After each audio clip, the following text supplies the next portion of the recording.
Oh shit. He looks in your eyes. Are you fucking kidding me or what?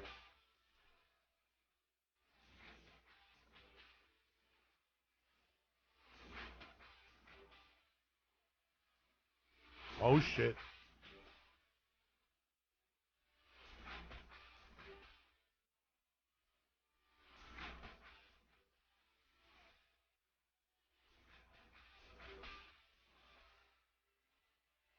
Bam, bam, wow, wow. Wow, wow, wow, wow. Here we go. Uh.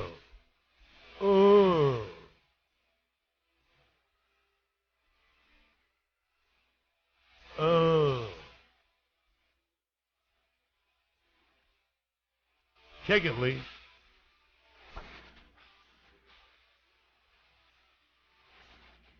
It's the church, bitches. Buenos motherfucking dias. Uncle Joey here. Letting you motherfuckers know what time it is. We had a good time. The other night with Action Bronson, my throat is still fucking sore. My throat was sore when I came back from San Francisco. Then I teamed up with that animal, and between the fucking papers and the fucking blunts and the fucking bong hits, I lost my voice some bad, but who gives a shit? You lose it, you'll find it. It's like a fucking nickel. You know what I'm saying? Lee Syed's here. I actually saw a pretty interesting story about, like, there's a voice coach who specializes in scream rock, and she was saying, like, they had a few of the musicians on saying how they were losing their voice every show. Weird. And this, like, teacher-looking old, like, she looked like my mom, is teaching these people how to, like, instead of straining it, they're, like, vibrating their vocal cords so they can sing all day. They can sing for tours now. Well, there's a whole, thing that goes with that. All those singers have, like, some type of coach, and they do warm-ups, and they wrap their throat with a fucking scarf when they go out of the house. And there's a bunch of shit you got to do when you're a singer, when you're on tour and you're making that type of paper, and, you can't cancel shows. You could strain your fucking throat and shit, and most of those people do. Whenever I hear stuff like that, whenever they say, like, oh, there's no cure for the cold, but then there's a show or a movie and that you hear they get, like, you can get a shot. Like, there's stuff you can do to get rid of the flu. I just don't think it's available to everyone. Like if you had a movie, don't they have special shots that will get you through it? Or I don't know. I figured. I don't know. They give you like vitamin D. Renee Estrada's in the house here. What's up, ladies and gentlemen? Fucking trainer over at what's the place? Fast Twitch. Fast Twitch. Down at Black House. Okay, so it's down in Huntington Beach?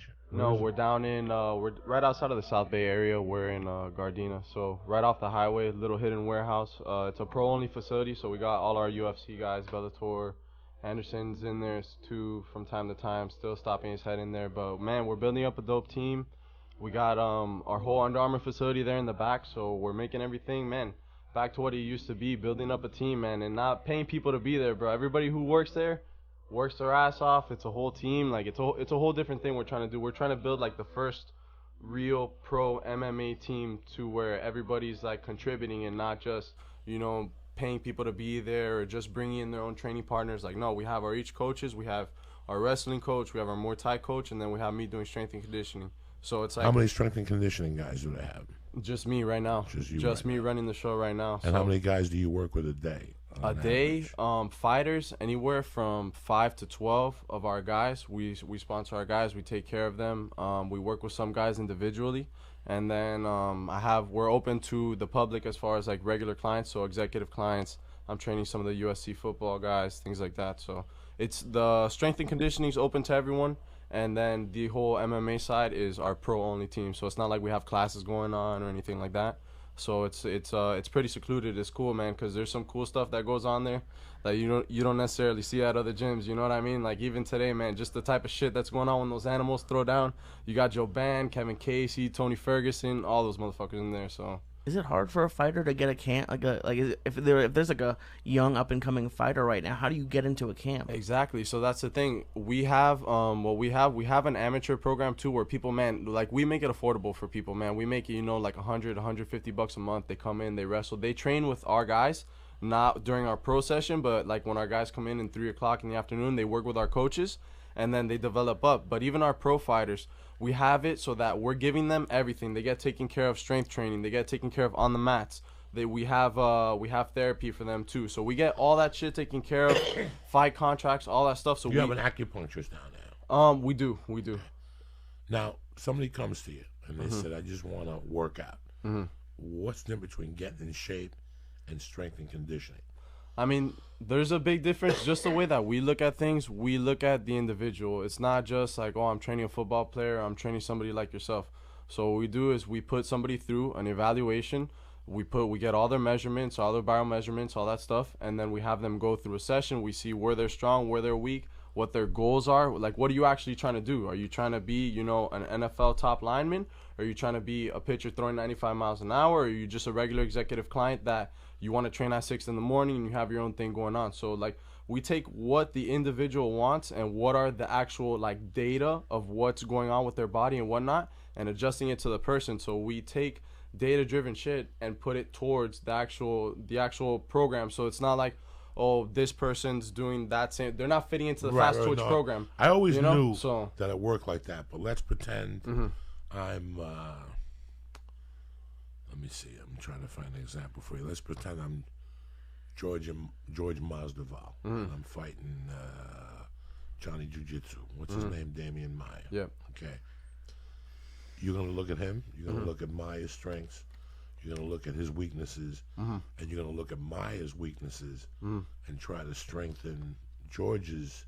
Yeah, so especially for individual fighters, for like a camp, for a specific type scenario like that, especially for some guys training for the combine, shit like that, like, yeah, we get it specifically for that. So, like, if we know Maya's going to be more on the jiu-jitsu, more stuff, so we're going to be doing, like, bear crawls with weighted vests, pushing the sled more things, dragging him out, putting him in more of those situations that they're going to be dealing with in the actual fight. If we know, so I just wanted to ask you the difference between sure. working out and strength and conditioning. Last year I used to go to Hegan 2 years ago, and he had a brown belt there, and he'd say, come work with me at this gym. Just so happened that the fucking gym was, what's his name, Jim? The guy from the UFC, the little bald-headed dude, he does the football too. Yeah, he does football too, college football. He's from Jersey. Sweetheart of a guy. He owns the gym with the old linebacker from the Chicago Bears. Urlacher? Yeah. Oh, sure, okay. So it's Brian Urlacher and... It's a sideline announcer from the NFL on Fox. And he's a little bald-headed guy on fucking... You guys don't know, especially you don't know what I'm talking about. He does the UFC with, like, on Saturdays, he sits with them, and he's a little chubby, bald, with a mustache and shit. I forget what the fuck. Look him up before I shoot myself. I don't watch that much TV, bro. So that's the one thing. I watch Jay Glazer. Jay Glazer. Unbreakable. Unbreakable. Okay, yeah, I know who that.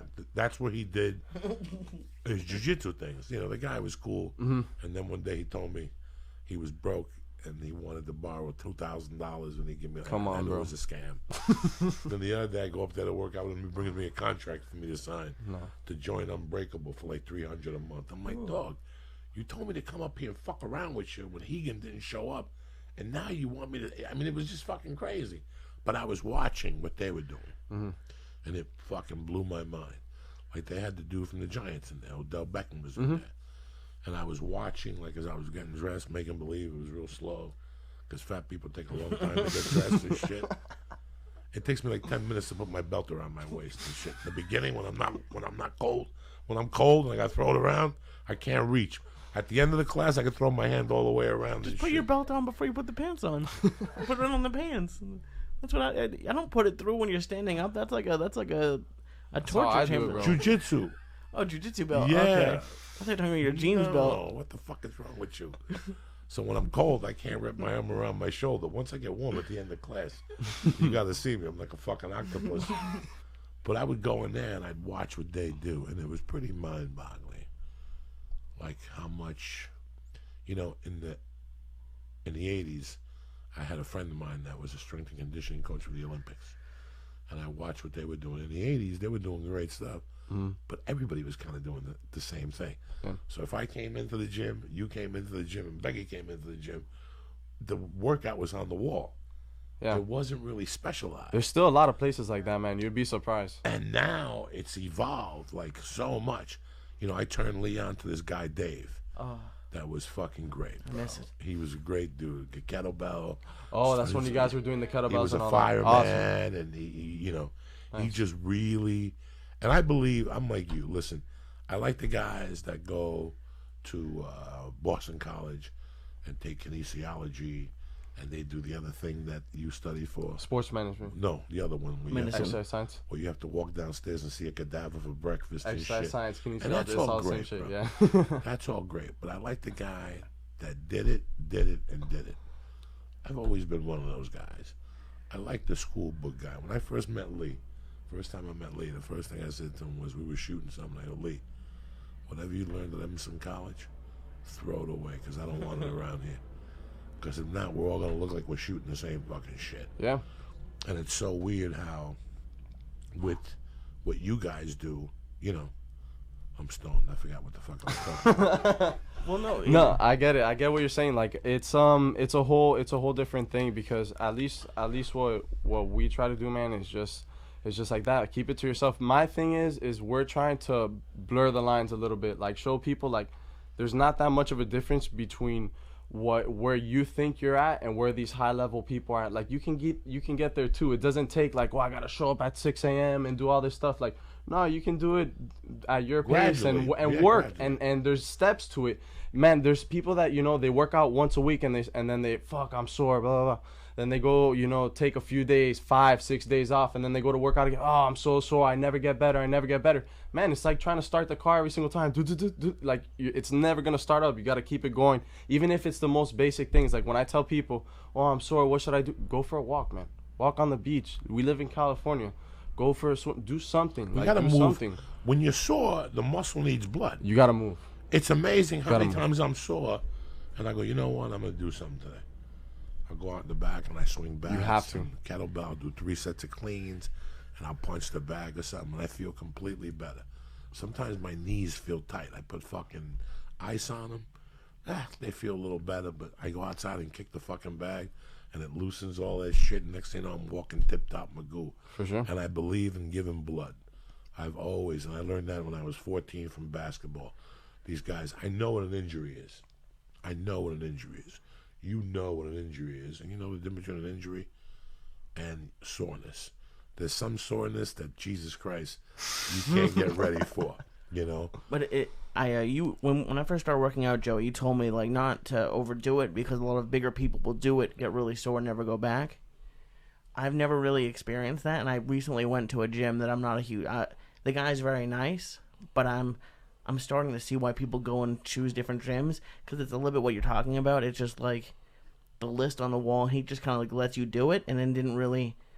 He adjusted some things, but he had the rings hanging from the wall, and I was doing pulls, and I literally couldn't move my arms for about 4 days. Yeah, for sure. No, I understand what you mean. Like the other day, I had a strength and conditioning session with Tony Ferguson, and we were just sitting there talking shop, man.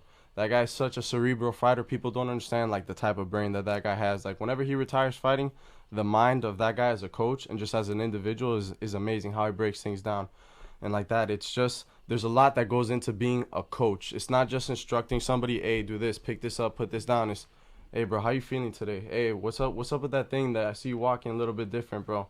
Oh, I see you arguing with your kids, whatever. It could be any little thing, and you just break that person down the same way you would for anything else. And all of a sudden, their shoulders relax. They're telling you about all these different things that they might have not told you about before. Then they're relaxing. Then they're actually doing what you're telling them. Then they're thinking about what they're doing. And it's a whole process, man. Especially you want somebody to get better and like showing up to you every day and like showing up 6 a.m, whatever it is. There's a whole process calling people and just saying, hey, man, how you doing, bro? I saw you did this at this event, whatever. Especially now that we have social media and half the people that are on their phones all the time, there's no excuse for you to say, no, I didn't see that, or not even just, you know, just comment, say something to somebody, and just like it changes their whole mentality and attitude about coming to you, and then they actually, you know, listen to what you're saying. When you see the results, it's like, oh shit, It's got to be fun for people. Yeah. I used to walk that park. When I used to drop my wife off, I would walk that park in the mornings. And I would see 3 or 4 personal trainers. And it's what Lee was just saying. I'm a fucking trainer. Lee comes into me with a fucking group on. I take a look at Lee. I know he's not Joe Muscular. If I walk in there, you don't look at me and go, he's not Joe Muscular. Before I even throw him to the wolves, let me see what his capacities are.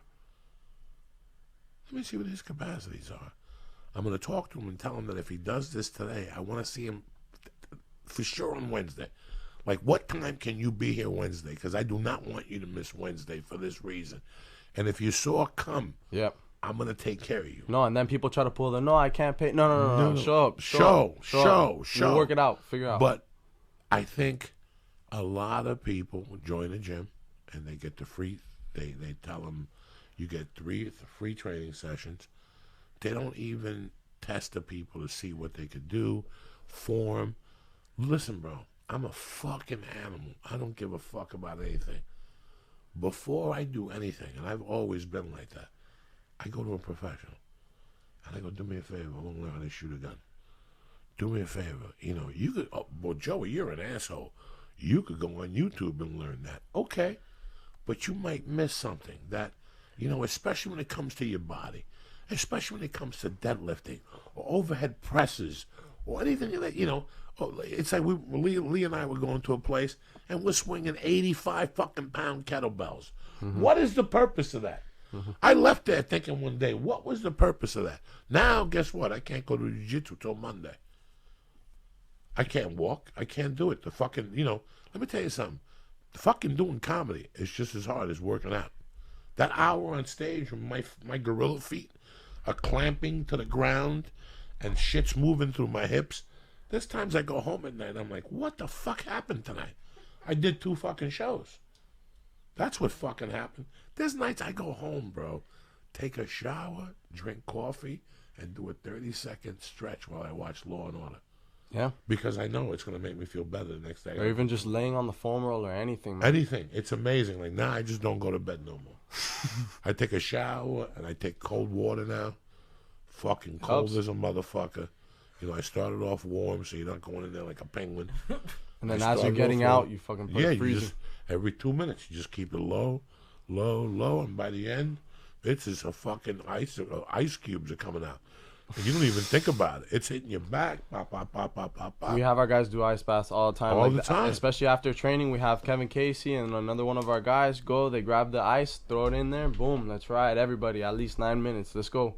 Let's go. And you just see all the guys going like that, man. It's so important. People don't realize like how much just even taking care of your body does for your mental spirit and just everything that's going else on around you. Like even when I first moved here, so I moved from Miami to LA about 7 months ago. So that first whole transition, I was a trainer over there. I was working out all the time. I came over here. I'm like, oh no, jet lag. It's not gonna bother me. I'm gonna be able to work out. I'm gonna be able to do all this. Boom, hit me. I was just extremely tired, just too much. Then I stopped completely working out because I'm like, man, I gotta rest. It's just too much. And just from the 1 to 2 weeks of just like trying to stop everything and like, oh, let me get my stuff organized. Just your mentality, the way everything goes, you start to feel bad about yourself and what's going on.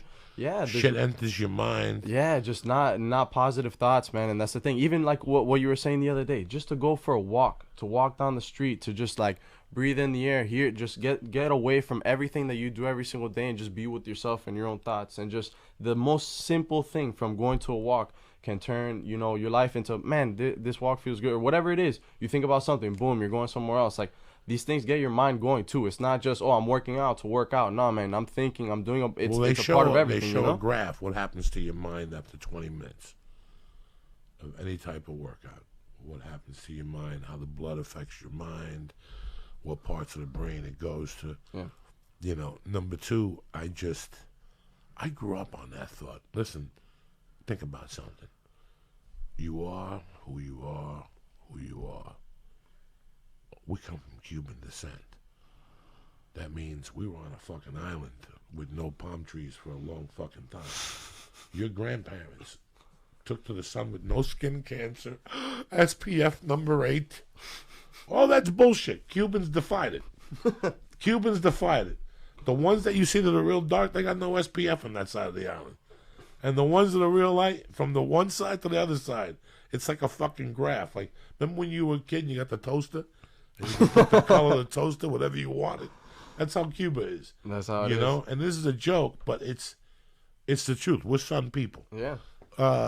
Israel, that's That's a desert, ain't it? It's a desert, but we're all from fucking Russia and the no sun. That's why I get spots on my head. There's Israeli people who've like grown up there now and they're tan. Like the way they're really tan. Everyone goes in the army, they're badass. But like there's a lot of Jews like me here who just. But there's Jews who work out. I'm just one of the indoor Jews. I was a coke fiend. Real tan, man. I was a coke fiend, and when you do coke, nobody does coke outside. No. You know what I'm saying? Nobody goes to the It's not park. an outside activity. You know, it's not an outside activity. Like, so when you tend to do coke, after you do coke, that same shit that you get on the coke stays. You don't want to go outside. You're depressed now. It's the other side of the coin. Now you don't want to go outside. And I learned from that just going outside, going for a walk, no matter how bad I felt about the night before, how much I spent, I didn't have the rent money.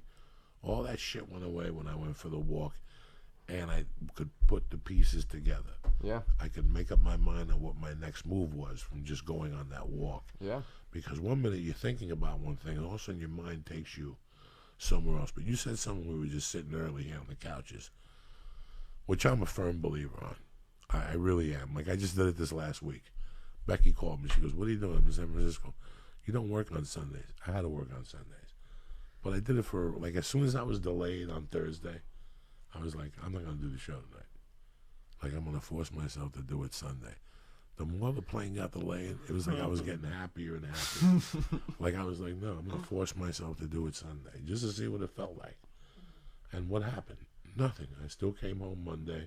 I missed jiu-jitsu Monday because I got up too early. I got up at 5 to catch the plane. But I still worked out. I felt that jet lag. And I go, fuck this motherfucking jet lag. And I went outside. I hit the bag for 20. Yeah. I did 3 sets of cleans with kettlebells. I did the fucking swings with the bats. The whole deal. I did sit-ups and push-ups. I let the sun hit my face. And then the last 10 minutes, I take my shirt off. And I let the sun get the fucking sweat off my body. And that's my SPF. Is the fucking fat sweat that comes out. You understand me? There's got to be some fucking coconut oil or something in there to fucking block the sun. Well, have you heard of like these people who are waking up? It's like a lot of them Navy SEALs wake up at 4 a.m. to work out. Yeah. Is that? I mean, I'm not gonna say it's bad. I would never say it's bad. But is there are there benefits? It just seems like crazy to me to wake up at 4 a.m. and be doing these crazy workouts. I think a lot of people do things like that for the sole purpose of discipline. Because if you really look at it, I mean, man, it's a whole different time in China. We all got 24 hours in the fucking day, right? 24 hours don't change. It's a different time in China. It's a different time in Portugal. It's a different time, in Miami. There's still fucking 24 hours. You can work out whenever you want. It's like, it's just giving yourself the actual breaks in between. And that's another thing. People don't focus on rest, man. Rest and recovery. A lot of people just try to hop into a gym and try to do all these crazy things, hop in with the gorillas, and then like, oh, all of a sudden, oh, I'm hurt, I'm this, and man, like, give yourself a rest. You don't want to make it to something to where you start to hate it like that because you go so hard and you put it as this big roadblock. Well, as an adult, you see that. Yeah. As a 20-year-old child or a 25-year-old child, you do not see those things. Yeah. I see it ever since I joined Alberto Crane. I've been there for like 18 months. I see people come in, and I would giggle. They would look at me and go, you only come twice or 3 times a week? That's it. I go on the road, man, and I'm old. It takes me a little harder to recover. And they'll tell me how they came 19 days in a row, 26 days in a row. And Becky, what happens? Or they leave. They get too much. Yeah. They end up hurt. I don't care how old you are. We get a lot of clients like that, man, just because people end up like, oh, no, I got fucked up at this place. And then we offer, like, recovery training and whatnot. So they come to us after that. And it's just like, man, like that. You see the people, suffering from whatever it is. And it's like, man, no, it doesn't have to be like, that's it. That's all we're doing today. That's it. No, yeah, you're getting out of here. When I you're used done. to go to karate, there was a white kid there that I didn't know.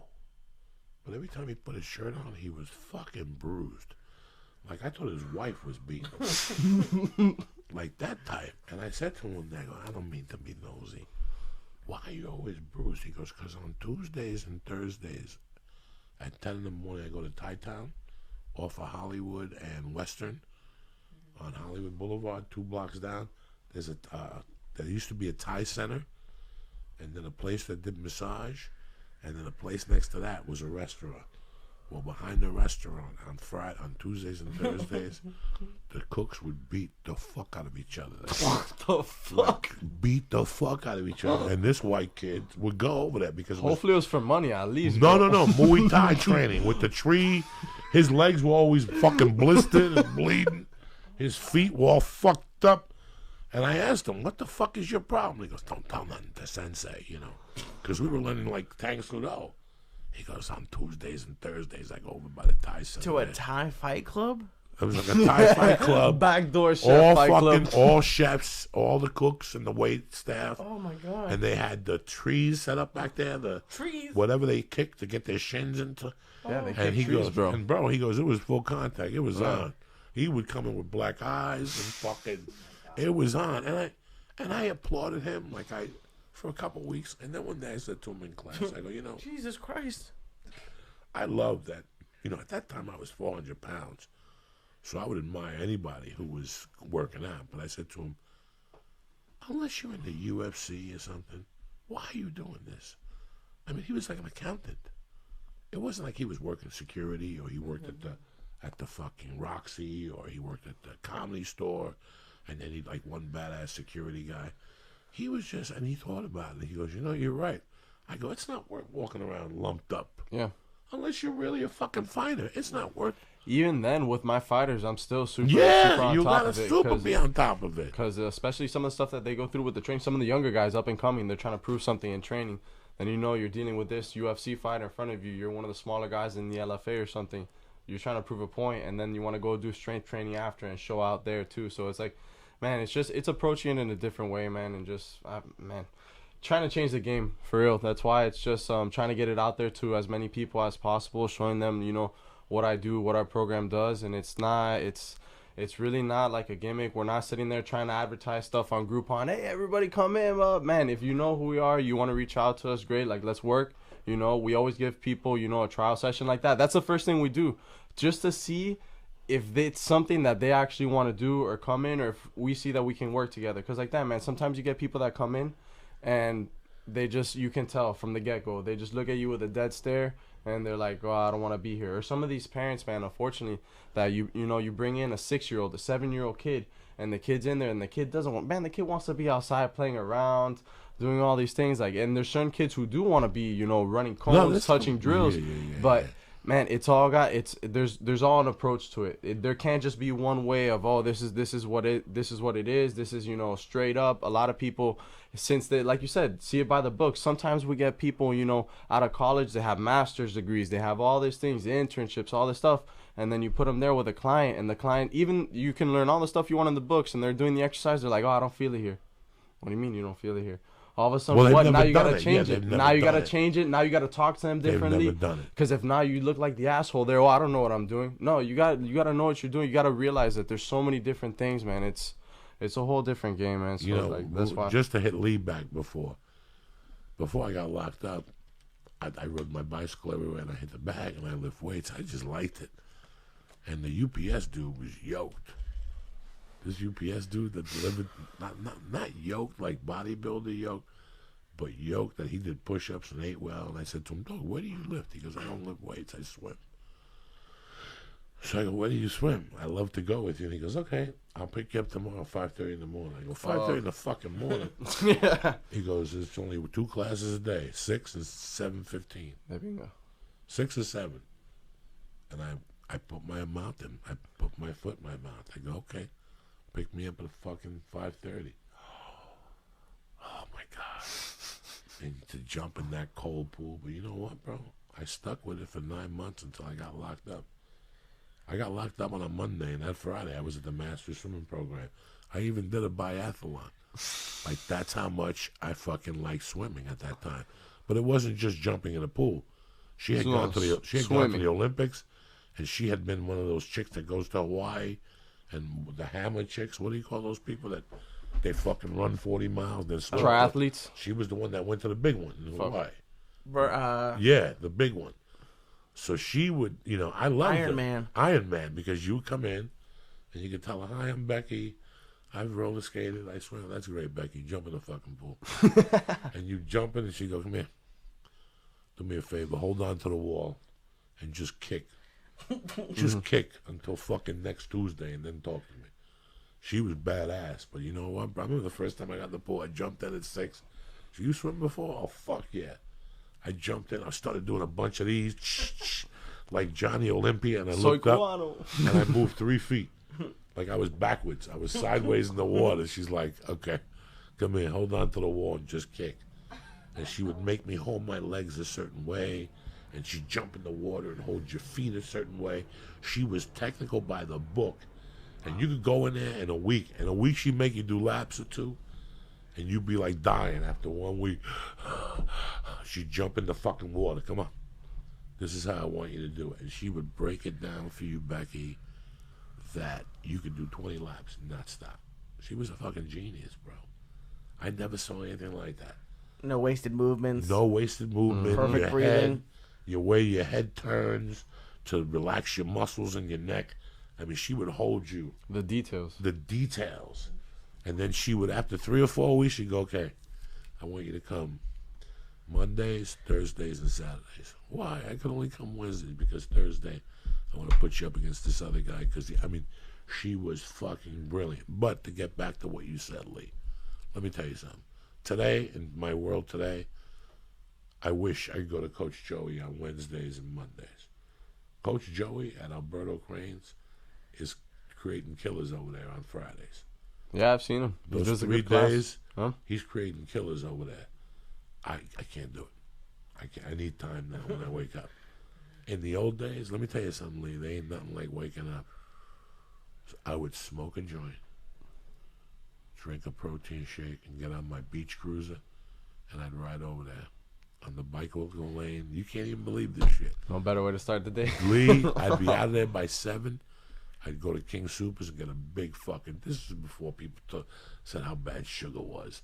I'm a Cuban, dog. They ain't nothing like freshly squeezed orange juice no more. I would go buy a fucking container of freshly squeezed orange juice and just drink the whole thing, ride my bicycle home, and Lee, I would feel like I could take over the world. You did the hardest part of your day that was the hardest part of my day. Mentally, physically, and that was so. I understand that part of it. Yeah. I really enjoy. Plus, if you're fat fucks like us and you lift and do cardio, it goes with us the rest of the day. So your metabolism is lit and going. You're cooking all fucking day. Yeah. So it helps for different things. For sure. That's why people tell you when you wake up, go for a walk. Go for a brisk walk. If you're a fat fuck, go for an hour walk. That's it. Your metabolism is on fire.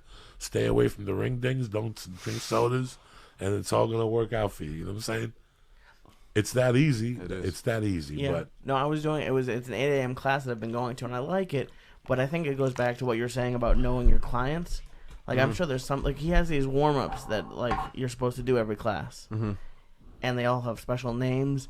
And I'm sure there's some like fit people who know them and can just do them by seeing someone do it. He was having this like 67-year-old guy who's been there for 3 years teach me. He's very nice, but I can't. I need someone like you, someone who's worked out and knows how to work out, like with me, to give you that confidence, just from to the make beginning. you feel in the beginning. I'm the same way, bro. Yeah, I can't have someone show me. I'm the same fucking way. No, and it's different when you approach people and even everything you can have something planned all the way up until that person walks through the door. And you were talking about it the other day on the podcast.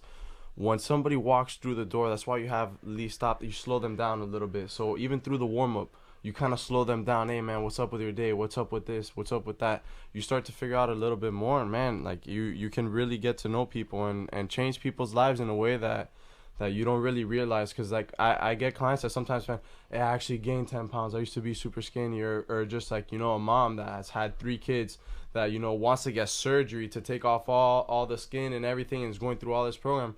And now, you know, I have women that are going in there losing 10, 15 pounds and, like, taking pictures, and it's way different to tell somebody that you're just like, this is just the way I am. I'm not drinking any fucking protein, like any teas, fit teas. I'm not taking this pill. Like, nah, man, it's just like my life. Coming to the gym and I'm just showing up. Yeah, like that, man. And people don't realize like how much that plays into it. And well, people quit before anything happens. Yeah. That's the number one problem with our country. That, you know, you go to any type of martial art, you go to any type of gym, And if they look at the percentages, you know, these gyms, when you go in there and you sign up for the year, that dick gets hard. When you go into fucking 24 hour. 24 hour, any of these places, or when you do that 3-year program, Yeah. that dick gets hard. Didn't he say one of our friends had like a 7-year plan somewhere? Yeah, no, okay. they got beat, and then they went no. Because Come on, when bro. you buy them, when you buy the memberships, they go, do you travel? And you're like, I don't know, sometimes. Okay. Well, for an extra $200, you can work out at any 24-hour fitness in the country. She went to New York, walked in, they almost called the cops on her. She came back, and she couldn't get her money back.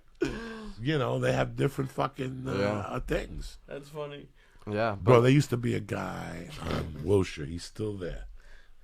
Okay, Wilshire and Fairfax. You make a right. And you go down there. There's a guy there that you walk in. Smoke comes out of the office. When he comes out, he's a little chinito. He's a little Chinese guy or whatever. And he'll come out and he'll train you in Taekwondo. But the first thing he'll look at you and he'll go, you want to be black belt? And you're like, yes. And he's like, I make you black belt in 3.5 years with my accelerated program. Only for you I do. Give me 15,000. Bro, there was a girl in my building on Schrader that gave him 15,000. I believe it. For 3 years. Unfortunately, out here in LA, I believe it, man. You tell me shit like that, I believe it. 15,000 a year. 15,000 for the 3 years up front for the accelerated black belt program. Man, there's people. The thing is with LA, like, there's a lot of people that buy into the hype, that buy into the. There's a lot of people that have money, dog. Listen, in LA, I knew a guy, God rest his soul, Foley. He had a client that would give him $500 an hour. What? And take him on the road with him to shoot movies. And on the movie sets, he would just pay him $1,500 flat. Maybe, and Foley would call me every day and go, I go, what, Mac, what are you doing? And he'd be in his room smoking dope. And he'd tell me how he just trained such and such for 45 minutes. And that was it. He did 6 movies with him. Oh, and did I tell you? He put him in the movie, too. So he collected fucking residuals from the movie, too. Yeah. If you get your hand on one of those guys, the studio, they don't give a fuck. The studio will pay you $500 and bill him $1,000. Oh, it's a stat. I mean, So it's a scam.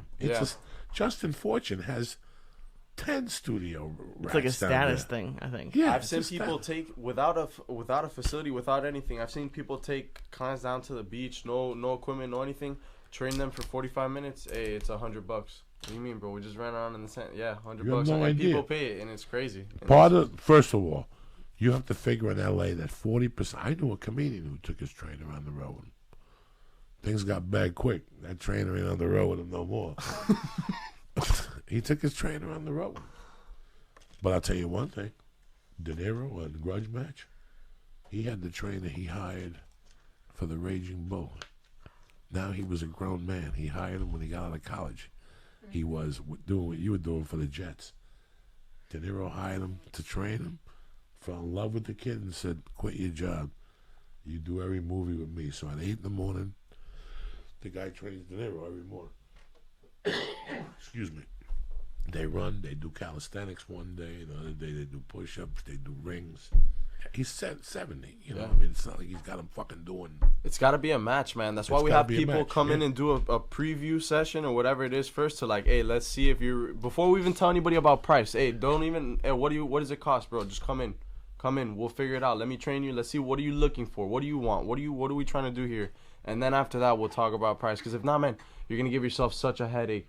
Like that, charging somebody, and it doesn't feel right, man, to be you charge somebody something and they're looking for something else, and then it becomes this whole thing, man. The guy downstairs from me that finally joined the Navy because he was worthless, and he tried to go in as a SEAL, and I think he's back or home. I just saw him. Yeah, he was the guy, the girl's girlfriend that threw a safe at her head. That was his gig. He was just juiced up. He was a good-looking juice. He looked like the guy from Sons of Anarchy, but only on juice. Not the blonde, good-looking one. The bald Puerto Rican kid. Oh. What's his name? The guy with the... Yeah, with the lightning rods in his head. He looked just like him, only huge. And that guy, I would see what he was doing with people. And And I go, what the fuck is he doing? You know, and that's why he ran out of clients, because he would run them the first day, like fucking run them like bulls. Like, you know, so you got a fat chick that weighs 200 pounds. You can't run her like a bull. You run her a little bit, you stretch her out, talk to her about a diet, and tell her you'll see her Wednesday at 10, and then you just build her up little by little. But if that chick gets sore, see, half these people don't want to get sore anymore. Yeah. See, once you go into that type of clientele, if you make them sore, that's not good. Yeah. They just want to do enough to tell their friends. I kickboxed with Renee today. Oh my God, I love Renee. Renee Exo, he's Cuban, and my God, we kicked. He was so great. And Renee, just for that, they'll give you the deuce in Hollywood. Up here in Hollywood, these fucking actors, and they go crazy. Like I was telling the story the other day, Justin Fortune, the actor that kept coming in, and he would Fortune put him with somebody. Finally, he said, "Fuck that, I want to box with you." Oh shit! So Justin Fortune started working with him, but Justin Fortune told him it's $400 an hour. So it bingo. So the dude, so it was $400 an hour. Yeah. The dude would come in 2 hours a day. Yeah. And one day he told Justin, "Put me in the fucking ring against one of your pros." And Justin goes, "Bro, you're an actor, bro. This is bullshit. You know, I just have you throw jabs into the air to make you feel good about yourself. Don't get confused. This shit." The dude went in there, he never came back. Of course. And that's what happens. Yeah. But Justin knows. Justin goes, I had him for a fucking year. Give me $800 a day. What do I give a fuck? Who gives a fuck? He's somewhere else paying some other jerk off $1,000 now, not to hit him. You see what I'm saying? It's so fucking weird. Life is fucking weird, bro. Yeah. It's like when you bartend. Me and Lee were talking about this one time.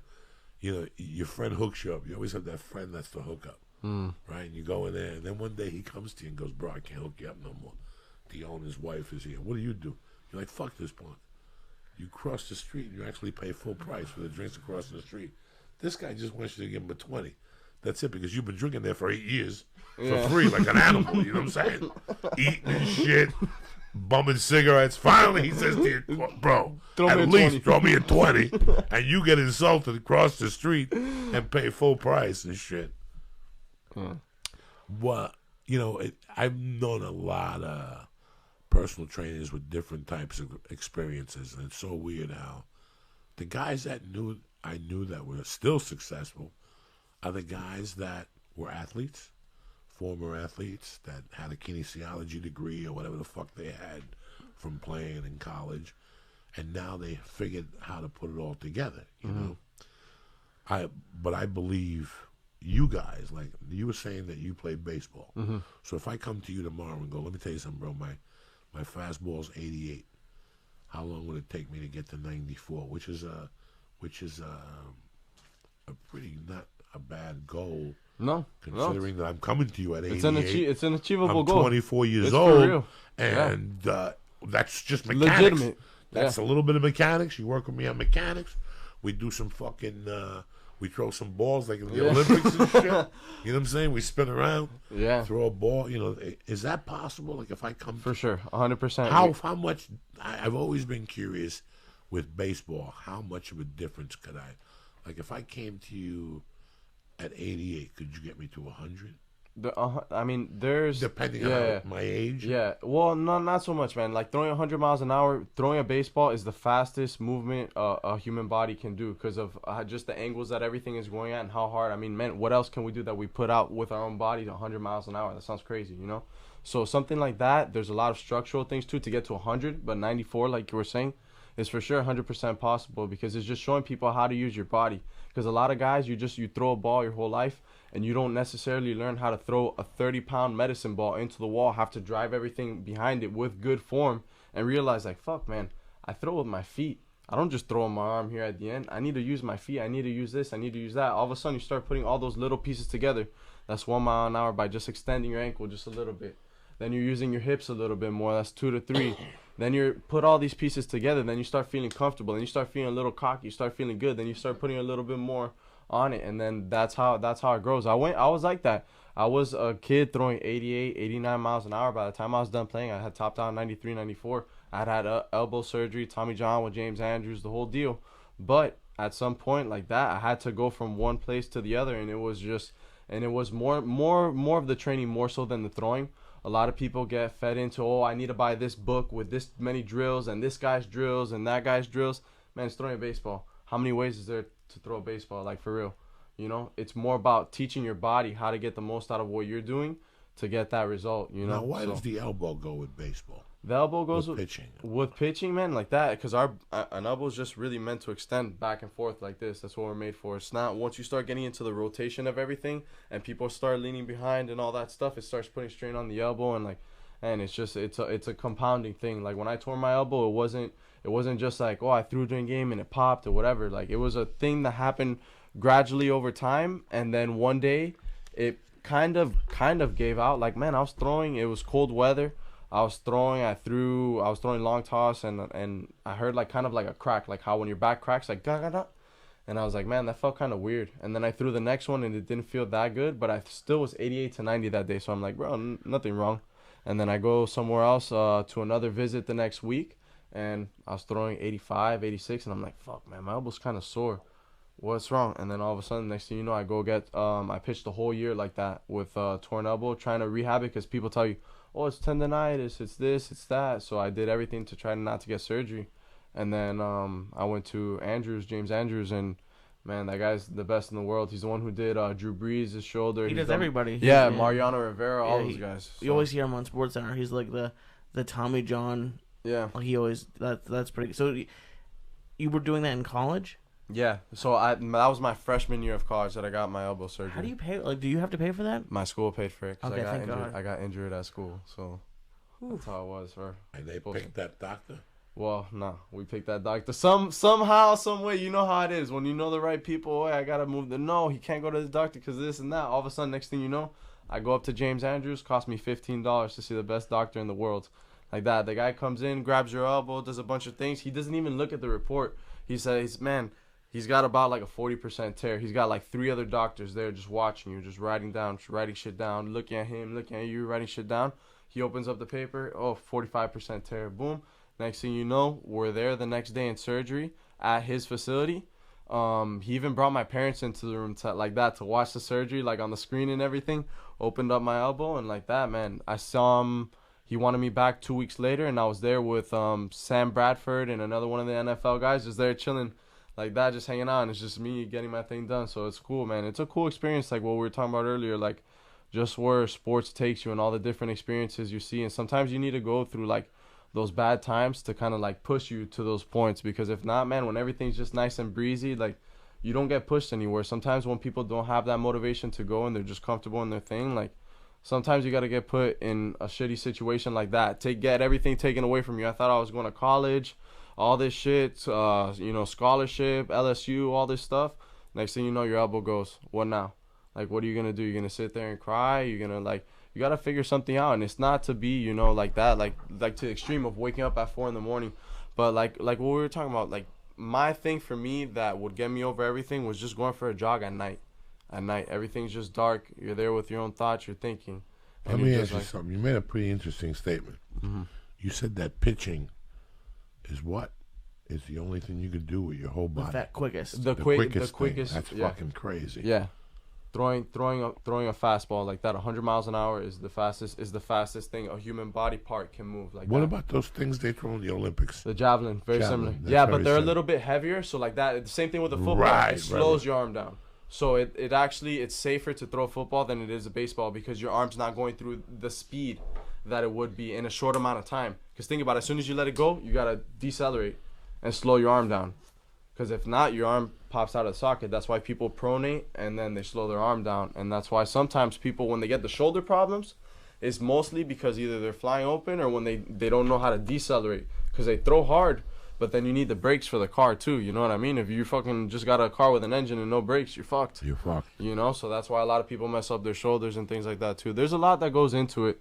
And I mean, it's just the same thing, man. It's the individual. It's who pays attention to the detail of the individual. A lot of people, the thing is with social media and with everything, like it's nice to get everything out to everybody. It's nice, but when you start to try to sell everything to everybody and trying to just sell it as one general program, this and that, then that's when you start to show your ass. Start to show your ass. You know, because it's just it is what it is, man. It's so detailed. When you want to be the best, like especially with everybody now, 94 is a good speed, but everybody in a lot of people in the major leagues throw, 95, 96, 97. It's a lot more common now. So now that level is getting that much more higher. Man, I see kids, like we were saying, 7 years old, 8 years old, doing strength and conditioning. You weren't doing that as a kid. I wasn't doing that as a kid. When I started doing bands as a sophomore, people would laugh at me. Well, you weren't supposed to. Yeah. Until you got hair on your dick.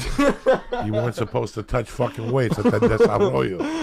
You're not supposed to touch your weight till you get a couple hairs on your dick. Then you can lift weights and shit like that. I had to hide weights. My mom wouldn't let me lift. She's like, wait till you fucking get hair on your dick, then you can lift weights because... So I had to take those sliding doors. Mm-hmm. When you ever take like a wooden sliding door, you go like that, a closet. If you take that and put it on 2 chairs, you got a bench. There you go. So that's a Puerto Rican bench right there. I got myself some dumbbells and I would do the fucking things downstairs and hide them. And she'd go, how the fuck are you lifting weights with the closet, you son of a bitch? I figured it out. You figure shit out, you know what I'm saying? Oh, yeah. But it's, no, I didn't know if it worked like that.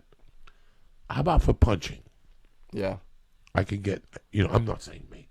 I'm saying a fighter could punch harder with a 100%. Training regimen. 100%. Same Really? thing. You're learning to drive through your whole body. There's one thing just tapping somebody and then driving through somebody. And then being able to do it consistently, too. It's great if you can do it for the first round. But then once you start to get into those later rounds and you still have that preciseness, that's still that same edge, it's a whole different game, because people, like...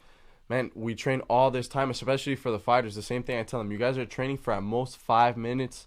Like for championship fights, it's 5-minute rounds. You're training for a 5-minute opportunity because you don't know if you're going to get past the first round. You're assuming. You think you're that fucking good for real? The guy you're fighting is just as good as you are. So you got to train like that. Like I'm only getting these 5 minutes. I better fucking maximize everything I'm doing to that. So the same thing, driving through everything you're doing. Activating just different things depending on same thing, what kind of camp you're going through, where your meals are at. One thing that I really try to focus on my fighters is having to avoid a weight cut. A lot of people, like the old school mentality is, you don't want to really be walking around that weight. You don't want to be, why not? Why do you have to cut 26 pounds to get to where you're fighting? And then all of a sudden, like, it's a very old way of thinking, I don't understand why it's not done at the beginning of the training camp. Mm-hmm. So he doesn't go in there. I just never understood that. So the guy doesn't walk in there sucked out to death. Yeah, for sure. I at least try to get, if somebody's like really overweight with me, I try to at least get 2 pounds a week. And with our guys, a lot of people like to do 4-week training camps. We like to do 6, and just like those first 2 weeks, we focus a lot more on the strength and conditioning. And more wrestling, like grappling stuff, to get them sweating, to get all that shit out of them, to get whatever. If they had, some guys like to take a long break after fights, so they eat all this terrible food, which is another thing too. These fighters starve themselves so much, and then all of a sudden when they're done with their fight, they're so happy, they're celebrating, they got all this money now, and then they eat all this shit food for 2 weeks, and you just went, back a step, and then, it's a constant thing. So that's why we're there. We're trying to create the first like real pro team to change the game, man, to show people that, fuck, man, it's not just a bunch of people hopping in a room, fighting, punching each other. There's a whole process to this. That's why Black House has been around for so long. That's why, they partnered up with the Under Armour company and with us now. Like, there's a whole thing to it. Like, I didn't just How many Black House gyms are there? Oh, around the world, I think there's 7. Here's the headquarters. We have one in Redondo Beach too that's open for classes and whatnot. Then we have one in Miami Beach. We have one in Brazil, one in Mexico. So they're kind of around everywhere. But this is our main one. So like, it's only the pro guys. So that's why it's a whole different level. When you walk in there, on any given day, there's 4 UFC guys, 3 Bellator guys, and then 3 guys coming up, just hunters coming in from Brazil. Because we have guys coming in everywhere. Because like, even through my training, through my Instagram, when I have guys hitting me up, hey, how do I train at Black House? Like, bro, I'm just a strength and conditioning guy. Yeah, but how do I get in there? Because like, people know the name, they know Anderson, they know Lyoto, they know RDA is training with us now, Tony Ferguson, Alan Joban, Kevin Casey. Like, the names that are in there are legit guys. So you go in there, you're finding training partners from every weight class, from every different organization, and there's no bullshit. There's no, I'm just gonna sit out this round. No, they'll call your ass out. Hey, let's go. Let me ask you something.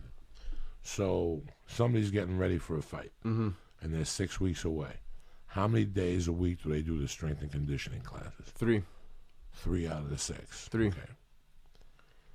And that includes like a solid 3. Same workout, the 3 days, or all different everything's concentrating on speed. Yeah.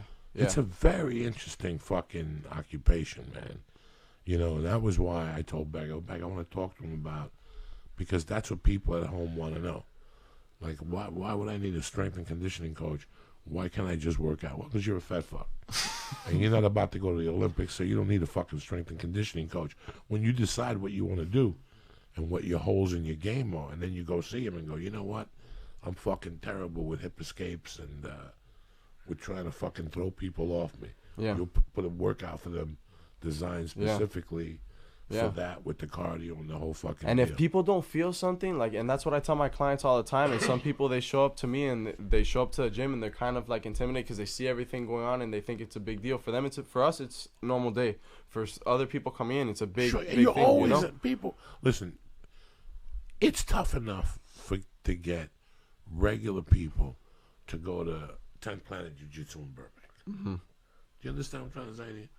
I mean, people watch the UFC, so a stigma goes with it. So there's some people, there's a guy next to the Guitar Center where I used to take Tank Sudo. That dude, they teach Gracie whatever there. It's $180 a month and nobody rolls. You didn't know that? It's called Gracie Combatives. You get real hard at doing, you get really good at doing an arm bar in practice and the technique and stuff, but you're not allowed to roll. They don't roll over there on Sunset.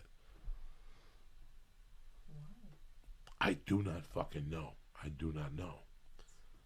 But the point was that, you know, everybody's looking for something different.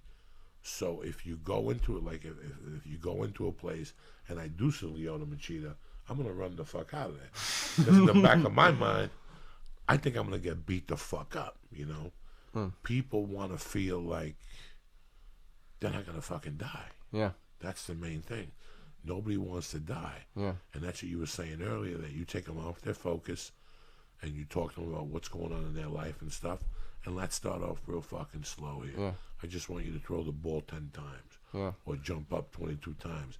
And even the most muscular guy, which those motherfuckers need, you need oxygen to have those muscles. I've had guys that are huge that can't even do a plank, and my back, it's because you've never held yourself up. You're just standing up doing curls and benches and shit. You've never done a plank in your life, you know, and it's amazing. It's so crazy what we're finding out now over the years.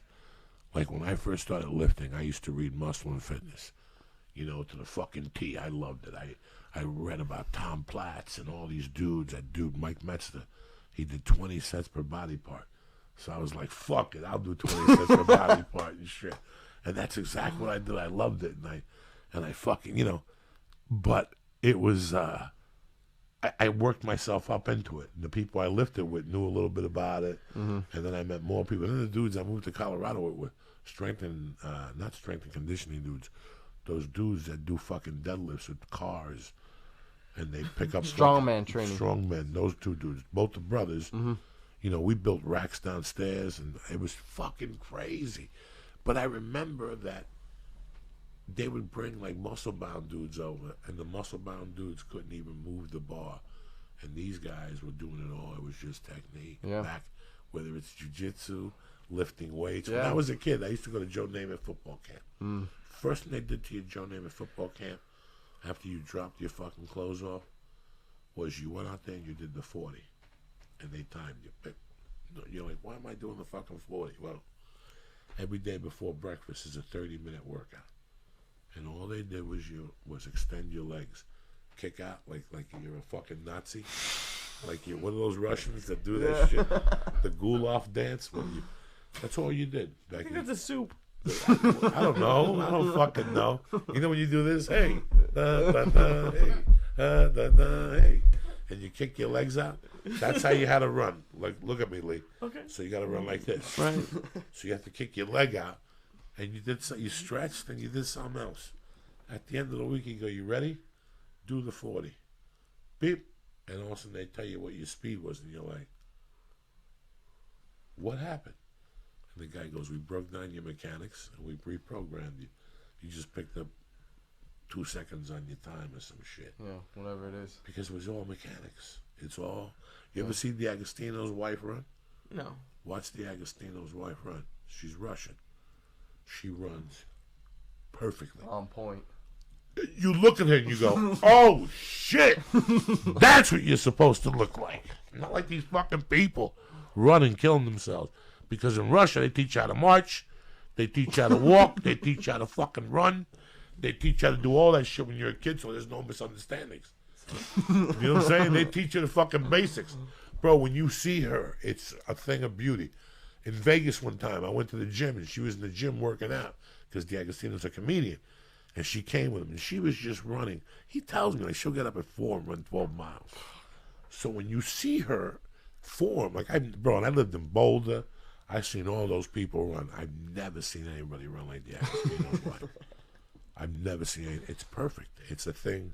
And when you see it, you'll go, wow, they really do a good job in Russia. They teach these motherfuckers how to, and it's perfect. Her arms don't go high. They come up to like here. And you go, oh my God, that's the mechanic of the run. Yeah. What? Speaking of that, what do you see or what do you think when you see someone doing like bad form? Like when we were talking about baseball, there's a bunch of people who've done it, but on the Red Sox there used to be a pitcher called Byung Kim, and he was sidearm, and I just imagine his elbow like snaps every third week or something. Like when you see that, do you get upset? For sure. I mean, the thing is, what we do too, man, is we break it down. There's one thing between skills and then training. So like the skills work, we bring in a lot of the best coaches like that to work with our guys on skills work, and then we do a lot of like their strength training to build in to work with these guys, because we know, man, that's two whole different things. Because with like how Byung Kim throws, right, there is people who like to throw sidearm and whatever it is, but so it's you'll so find a specific. way to strengthen that arm. Yeah. So they won't fuck it up and continue to get the best. So we of what work they got. we work with the pitching coaches. We work with their skill specific Right. coaches, because man, you know how it is in coaching or whatever it is, anything, bro. Everybody's got an attitude. Everybody wants to show Right. that they're the big dick, whatever it is. So we're like, Especially if they're Cuban. Nah, in Cuba we did it this way. No, porque en Cuba eso no pasa. In Cuba, no, especially when you're dealing with that type No, of in ego. Miami, everybody's played for the Cuban national team, and yo jugó aquí, and this and that. Yeah. Everybody, there's a guy in a park with a bat doing all types of shit. But like that, man, it's we work with those guys because there's so much more room off the field to do shit. Because man, when I was trying to get better, all this stuff, I was deadlifting, I was putting up a shit ton of weight, getting stronger, fucking protein shakes, everything, but my fastball stayed the same. Everything that I was doing on the field, I'm like, fuck, bro, I'm not getting better. I'm getting lit up. What the fuck is happening? Like, I'm training, I'm doing this shit every day. But if what you're doing in training and in the gym isn't benefiting what you're doing outside, like whatever your goal is, whether it's being a fucking executive and walking better and your back not hurting, or trying to throw a 100-mile-an-hour fastball, it's then what the fuck are you doing? What are you doing? What's the whole purpose? What are we doing here? You're just sitting here throwing up weights, wasting your time. Like, it's great to look good, it's great to run fast, it's great to all this shit, but if you can't do what you're doing, then what do we got? Like, you know, so that's the whole thing, especially with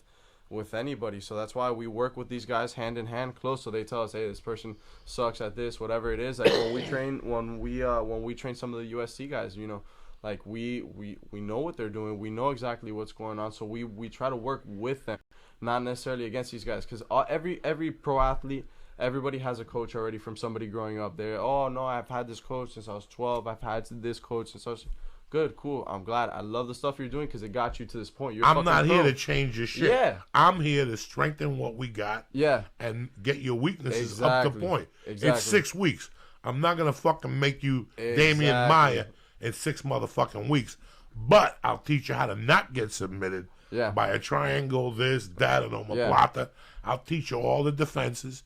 And you just get the fuck up and run away. Yeah. That's it. Get up and run away to the other side of the cage. Yeah. No, it's not running away. I mean, just no, get for up sure. and whatever. And then you come back for that second camp, and then it's a whole different game. Boom, the game changes don't know. again. See, if you watch some of those 30 for 30s, a lot of those things, they'll tell you how they went to a certain football program, and they were a quarterback, but they try to make them a wide receiver, and then the kids got no career because Jamie Foxx in that movie that went to Miami. Remember when he got into it with what's his name? That's what he told him. He goes, you know why I went in the 3rd round? Because that dumb fucking coach my freshman year made me a DB instead of a fucking quarterback. Because he said I would have made a better DB and I would have played. You don't do that to people. Yeah. You don't do that to people. You take their strengths. It's like if I'm 13-0 in the UFC with knockouts, and 11 of them have been with this fucking left hand. You're not gonna come to me and go, dog, we gotta start fucking curling and doing one-arm pulls. And no, the left hand is fine. Don't bother nobody. Mind your business. Let me do some shout-outs so we get the fuck out of here. Lee, how you feeling? Feeling beautiful. I hear you making noises. You ate how many edibles? 3. You really went low to an all-time low tonight. Where's the stars? I thought I was gonna show no up more in the stars. 2,000 You milligrams. gave them all away and you didn't bring the ones at the house. Training. I thought you were going to eat these coconut things. I mean, they taste delicious. Yeah, they are. But then I saw you break I ate them 3 into of 'em. 5s, and it just broke my heart. I couldn't do it anymore. I tried, but I couldn't do it anymore. Don Wrangler, you know I love you.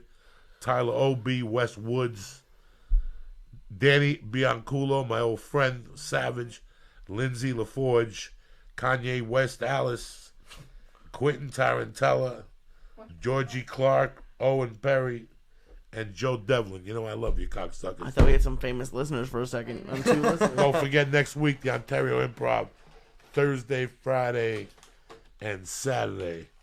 Tickets are available. Knock yourself the fuck out. You understand me? What's going on, Becky? You got your hair up tonight. It's looking good. Becky had a boyfriend a few weeks ago. She doesn't think I know. They tied her up and shit. They did a lot of nasty things to her, but she looks good. That's all that matters. It's crazy. How are your legs doing, Becky? Are they? You got some you sun go on tanning? those fucking things? You got some sun on those goddamn things? Yes. Did the edible hit you? A little bit. Yeah. Yes, it did. It's funny, like we were talking about earlier, how all the Cubans end up finding each other, especially out here in LA, man. It's crazy how it is, how life takes you places, man. Like you just, how I met Becky, like through a mutual friend, and all of a sudden, man, hey, maybe I might move out here, and boom, all of a sudden we're friends, and then oh well, I know you're Cuban, all this stuff, and it's just like, man, how we always end up finding each other, because there's not that many Cubans spread out. There's a lot of us, but we're in like in concentrated areas like that, like. You know, it's funny how life works, man. You're going to be really surprised. You know, we were talking about people who don't leave their neighborhoods. And I got nothing against you. People, like if you know, I grew up with 1,000 people who go to Florida once a year. These coconut things, I mean, they taste so fresh. Fucking executive and walking better and your back not hurting, or trying to throw a 100-mile-an-hour fastball. It's then what the fuck are you doing? What are you doing? What's the whole purpose? What are we doing here? You're just sitting here throwing up weights, wasting your time. Like, it's great to look good. It's great to run fast. It's great to all this shit. But if you can't do what you're doing, then what do we got? Like, you know, so that's the whole thing, especially with anybody. So that's why we work with these guys hand in hand, close. So they tell us, hey, this person sucks at this, whatever it is. Like when we train some of the USC guys, you know, like we know what they're doing. We know exactly what's going on. So we try to work with them, not necessarily against these guys, because every pro athlete, everybody has a coach already from somebody growing up. They're, oh no, I've had this coach since I was 12. I've had this coach since I was good, cool. I'm glad. I love the stuff you're doing because it got you to this point. I'm not here to change your shit. Yeah. I'm here to strengthen what we got. Yeah. And get your weaknesses Exactly. up to point. Exactly. It's 6 weeks. I'm not gonna fucking make you Damian Maya in 6 motherfucking weeks. But I'll teach you how to not get submitted by a triangle, this, that, and omoplata. I'll teach you all the defenses, and you just get the fuck up and run away. Yeah. That's it. Get up and run away to the other side of the cage. Yeah. No, it's not running away. I mean, just no, get for up sure. and whatever. And then you come back for that second camp, and then it's a whole different game. Boom, the game changes don't know. again. See, if you watch some of those 30 for 30s, a lot of those things, they'll tell you how they went to a certain football program, and they were a quarterback, but they try to make them a wide receiver, and then the kids got no career because Jamie Foxx in that movie that went to Miami. Remember when he got into it with what's his name? That's what he told him. He goes, you know why I went in the 3rd round? Because that dumb fucking coach my freshman year made me a DB instead of a fucking quarterback. Because he said I would have made a better DB and I would have played. You don't do that to people. Yeah. You don't do that to people. You take their strengths. It's like if I'm 13-0 in the UFC with knockouts, and 11 of them have been with this fucking left hand. You're not gonna come to me and go, dog, we gotta start fucking curling and doing one-arm pulls. And no, the left hand is fine. Don't bother nobody. Mind your business. Let me do some shout-outs So we get the fuck out of here. Lee, how you feeling? Feeling beautiful. I hear you making noises. You ate how many edibles? 3. You really went low to an all-time low tonight. Where's the stars? I thought I was going to show no up more in the stars. 2,000 You milligrams. gave them all away and you didn't bring the ones at the house. Training. I thought you were going to eat these coconut things. I mean, they taste delicious. Yeah, they are. But then I saw you break I ate them 3 into of them. 5s, and it just broke my heart. I couldn't do it anymore. I tried, but I couldn't do it anymore. Don Wrangler, you know I love you. Tyler O.B., West Woods. Danny Bianculo, my old friend, Savage. Lindsay LaForge. Kanye West, Alice. Quentin Tarantella. Georgie Clark. Owen Perry. And Joe Devlin. You know I love you, cocksuckers. I thought we had some famous listeners for a second. I'm 2 listeners. Don't forget next week, the Ontario Improv. Thursday, Friday, and Saturday. Tickets are available. Knock yourself the fuck out. You understand me? What's going on, Becky? You got your hair up tonight. It's looking good. Becky had a boyfriend a few weeks ago. She doesn't think I know. They tied her up and shit. They did a lot of nasty things to her, but she looks good. That's all that matters. It's crazy. How are your legs doing, Becky? Are they? You got some you sun got on tanning? those fucking things? You got some sun on those goddamn things? Yes. Did the edible hit you? A little bit. Yes, Yeah. it did. It's funny, like we were talking about earlier, how all the Cubans end up finding each other, especially out here in LA, man. It's crazy how it is, how life takes you places, man. Like you just, how I met Becky, like through a mutual friend, and all of a sudden, man, hey, maybe I might move out here, and boom, all of a sudden we're friends, and then oh, well, I know you're Cuban, all this stuff, and it's just like, man, how we always end up finding each other, because there's not that many Cubans spread out. There's a lot of us, but we're in like in concentrated areas like that, like. You know, it's funny how life works, man. You're gonna be really surprised. You know, we were talking about people who don't leave their neighborhoods, and I got nothing against you.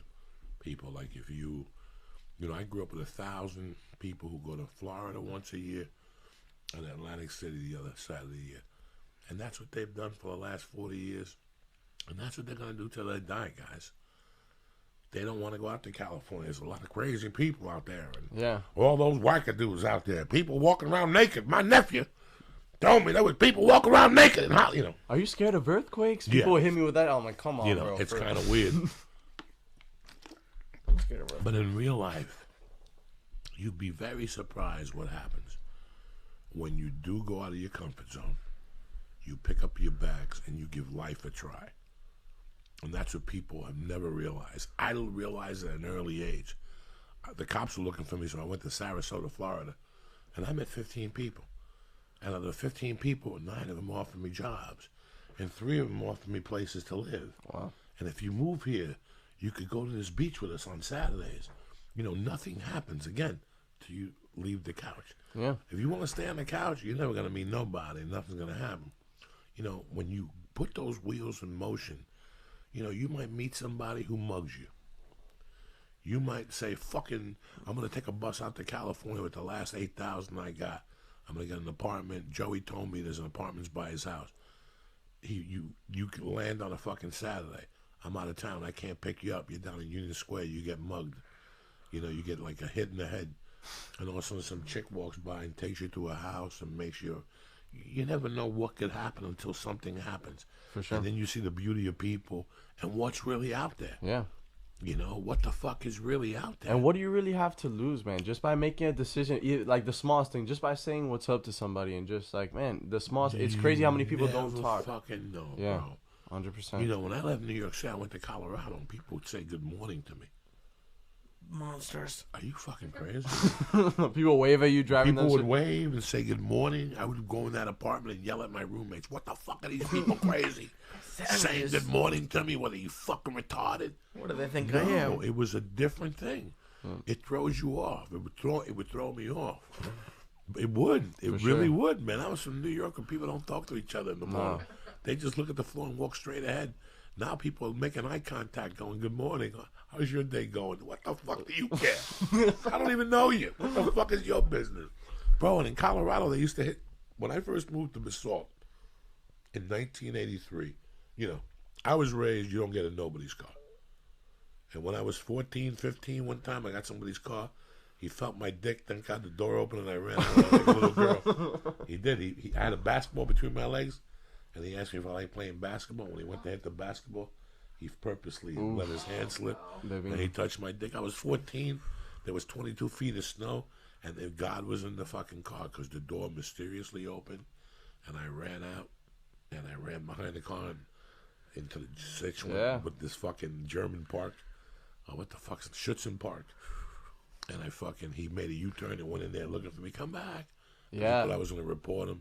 People I just are crazy, ran away, man. I said, I'm never getting into nobody's car. Well, here I am 5 years later. If you're walking on Route 82 from Glenwood Springs to Aspen, people will pull over and ask you, hey, how far are you going? And you're like, fuck you. I'd be like, fuck you, fucking pervert. And then one day a woman picked me up. And that, you want to ride? I was like, oh, shit. And at that time, HBO's big show was The Hitchhiker. It came on at night about a good-looking hitchhiker that could go out and women would pick him up. Then he'd take him back to this fucking log cabin and he'd fuck him and shit. They wouldn't show his dick or her pussy. They'd just show her on the fucking bed going like this and him looking at her like... Then they'd show him like eating peanuts, and the next day he'd be hitchhiking again. Back at it again. Look it up, Lee. Look up The Hitchhiker on HBO, circa 1980. See if they have the. Wait till you see this. So that was just you going around Colorado? No, I didn't say that. I said that when the woman picked me up that day. That's what I thought of, the fucking hitchhiker. Listen, another time my car blew up in Nebraska, Ogallala, Nebraska. The fucking the frame broke. I got a pimple right outside my ass cheek that is so fucking itchy. There's no head on it. I don't even know if it's a pimple. It could be like a fucking, like a bite or something. A bite. Then, one time I was in Ogallala, Nebraska, and I'm fucking, the frame broke on the car. I was coming back from Michigan. The fucking frame broke. I got 2 flat tires. One after the other. Bah! And then the other tire. Bah! So I figured out the frame broke. He kept rubbing against the tires and make them blow up. So fucking this chick pulls over. Oh my God, didn't have a bra on, but just a shirt. You could see the sun. You could see her little baby titties. She had no shoes on, and she had armpit hair, which sent me over the top. I'm like, this lady's an animal. She'll let me kill her, and she'll leave me money for killing her. What is that? Scroll down. There it is, right there. Which one? 10 years ago. You see your intro, The Hitchhiker. Oh, there you go. You just said there. You fucking Malouk. See? There's The Hitchhiker. Look at the intro. See? Do I fucking bullshit you motherfuckers? I'm always dropping knowledge on you. Look at him with a jacket. That was Uncle Joey. Just that day. Slinging dick. Walking around the mountains of... No, nobody. That day that woman stopped, I was so excited. What woman's going to get it today? I thought she was going to lick my nuts. And the one with the no bra on, she lived in a commune. But they did religious things. She kept telling me, we'll go back to my place. No, bro. Oh, thank you. And we'll pray. No. I don't pray. I want to eat ass. I don't want to pray. We'll pray after we eat ass. I got to get back on the road. You can't eat ass and bread. No, I could. I'll eat your ass and say a prayer at the same time. Jesus I'll Christ. say a prayer for your clit. I won't bite that motherfucker while it's just sticking up like that. Look at Becky. Becky, when was the last time somebody bit your little He just clit? walked. How did he get up there? Did the other girl just leave him there? Oh, yeah, being a... You gotta torture Becky. It's Cuban night. Of course, man. Look at see. So now they don't show it. See, but that was it. Oh shit.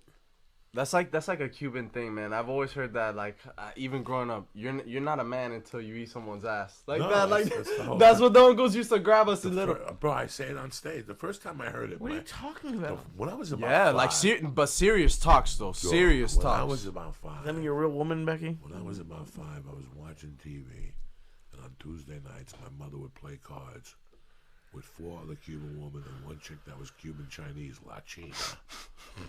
And they would play cards. Until this day, I don't remember this lady's name, Margot something. Her husband had just gotten out of jail. They would play cards on Tuesday night and stay up all night. I'll never forget, I was doing something watching TV, and my mother was on the phone, and she was bitching to my mother in front of me. Then let me tell you what that son of a bitch did to me last night. Last night, se quedó dormido mamándome la papaya. He fell asleep sucking my pussy. What kind of man died? She's talking to my mom. My mom's like, I don't even want to hear about that. You know, like that's just me. I would have thrown him out. Like my mom's like, I would have thrown him out. You fall asleep eating my pussy. And I'm sitting there watching cartoons like, what the fuck are these two fucking savages talking about? I'll never forget her telling my mom that the motherfucker fell asleep. How do you fall asleep? I don't even know. I would never fall asleep eating somebody's pussy. Just sniffing that little caffeine from that monkey will keep you up for 24 hours and shit. But like that, You didn't man. know that little monkey got caffeine and gunpowder From the coffee and soda you drink? Whatever, I don't know. I'm just saying, Lee. It's a fucking joke, cocksucker. I'm just saying that.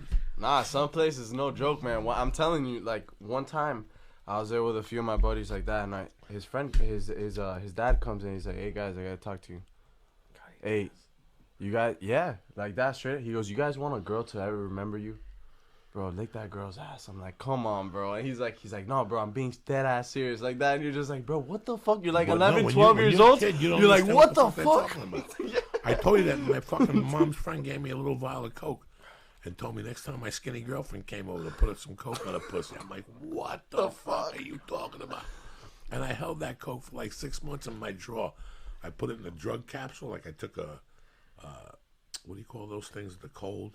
Contact. And I emptied it out and I put the Coke in it and I closed it, I put it in the back of the drawer so nobody would know. And one day my mother came in and she goes, "Hey man, Daddy told me something disturbing, that he gave you Coke to put on that girl's pussy. Is that true?" I go, "Maybe." And she goes, "Fucking give that to me right." Is he crazy? And are you fucking crazy? So I gave my mom the little capsule with the Coke in it. It's that whole Hispanic thing, man. I used to have a guy that when I went You to say it's Hispanic, not not Hispanic. Yeah, man. it's a machismo thing. Yeah, man. Because when I went to Catholic school, there was a guy at my mother's bar that would say to me, "They suck your dick down there at that Catholic school?" And I would look at him and go, "What the fuck are you talking about? It's a boys' school." And he goes, "So what?" He goes, "Just let them suck your dick. It's a party. You don't have to suck their dick." And I would look at him and be like, "What the fuck?" The priest? No. Like the other kids. Oh, geez. Like he would goof on me and go. And then one day he told me a faggot once sucked my dick. His mouth was cold. I'll never forget that. I was a young kid. I was like fucking 12, and he was telling me, "Let me tell you something, ain't no big deal." My God. Yeah. A faggot sucked my dick one night. We might need censors in podcasts. He said, he goes, "Un maricón me mamó la pinga una noche, tenía la boca fría." Yeah. Oh my God. I fucking And there's nothing off limits. You walk into the room, like when I was a little kid, I was a little be chubby, some whatever. limits. They'll be like, "Oye, barriga leche." I'm like, "Bro, come on, dog." Like, They'll say some fucking crazy shit to you, man. They really will say some That's crazy. crazy. They break you down as a kid so that when you get older, that's it, man. You're ready for whatever. Because people know, man, you're going to get taken advantage of. They like, you older adult people have seen it, man. So they like. They try to break you. Yeah, they do. I like when they ask you if you still piss sweet. In Spanish, "Tu todavía me aluce?" That means that you're still a little fucking kid. Once you start pissing sour, that means that cum comes out of your dick. And they'll ask you in front of your mother, like, "Hey, you still piss sweet?" Talking about. And you're like, "What the fuck? Why are you asking me in front of my mother?" Or they'll try to embarrass you and ask if you fucked before in front of your mom. "You ever give somebody a little stab?" And then your mom would chime in, "He likes black girls." "No, I like black girls too. Le gustan las negras. Ay, Dios mío, que hola." And then so that everybody's on top of you in the family parties. That's one thing too, as a and just in the family parties, man. Everybody's dancing, everything. You're growing up, and your dad's like, or whatever it is, like, go dance with your grandma. Go dance with. Oh no, I'm embarrassed. No, cógelo. You just throw them in there, and all of a sudden, next thing you know, you're dancing in front of the whole family. Like, bro, what is this? Like, it's a whole. They break you down like that. You don't get shy in front of anybody. You like, you know where to go like that. They tell you, "Hey, don't get into anybody's cars. Don't this, don't that." Why? Boom. All of a sudden, everything happens. Oh fuck. Okay, damn, bro, that makes sense. My mom isn't crazy. She knows what the fuck she's saying like that. Cause I mean, as a like as just at least in Miami, like. It's not, I don't want to say that, like, it's sheltered, that our families try to keep us sheltered, but it's your mom's, man. Your mom keeps you tight. Your family keeps you tight, close to you. They want to know everything you're doing, especially Hispanic. "Oye, ¿dónde está? No está en la quina."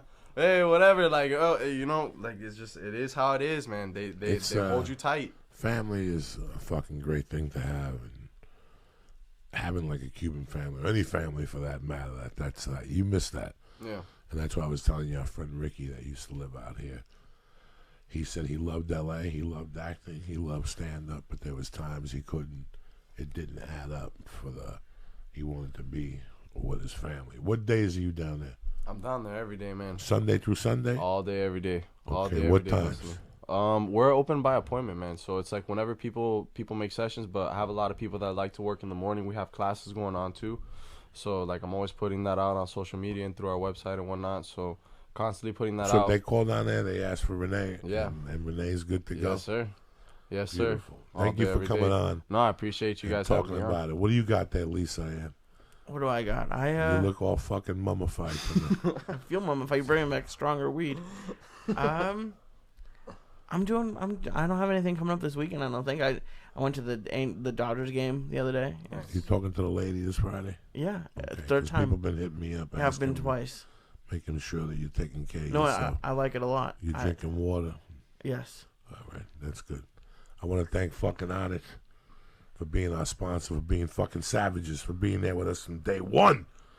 They got the best Shroom Tech Sport. People fucking breathe for days on that shit. Me, it makes my heart pound out of my shirt. I love it. A Shroom Tech and a cup of coffee, and you go do some jiu-jitsu. Jesus fucking Christ. Get some Hemp Force protein, and always, you can't go wrong with the Alpha Brain, because if you don't like it, it's 100% money back guarantee, and they don't even want the fucking product back. So take that to the bank. Go to church.com/what? Onnit.com/church. Onnit.com/church. And get 10% off sent right to your fucking door, you fucking animals. All right, I want to thank Renee one more time, Lee Sayat, Becky, and all you motherfuckers for listening. We had a great week this week. See you motherfuckers Saturday at the Ice House or next week at the Ontario Improv. Stay black.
This show is brought to you by MeUndies. MeUndies makes the best, most comfortable underwear, t-shirts, socks on the market, and they're all made with Modal fabric. Shipping is always free in the U.S. and Canada, and you can save up to $8 a pair with the MeUndies subscription plan. You do that by going to MeUndies.com/Joey. That's MeUndies.com/Joey to get 20% off of your first order. This show is also brought to you by Blue Apron.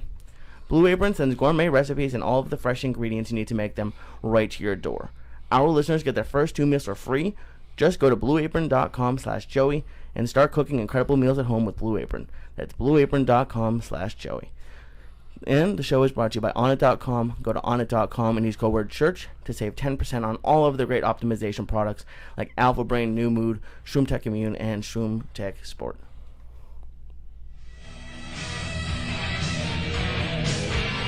Oh, the third verse gets crazy. I think he's crying in the third verse.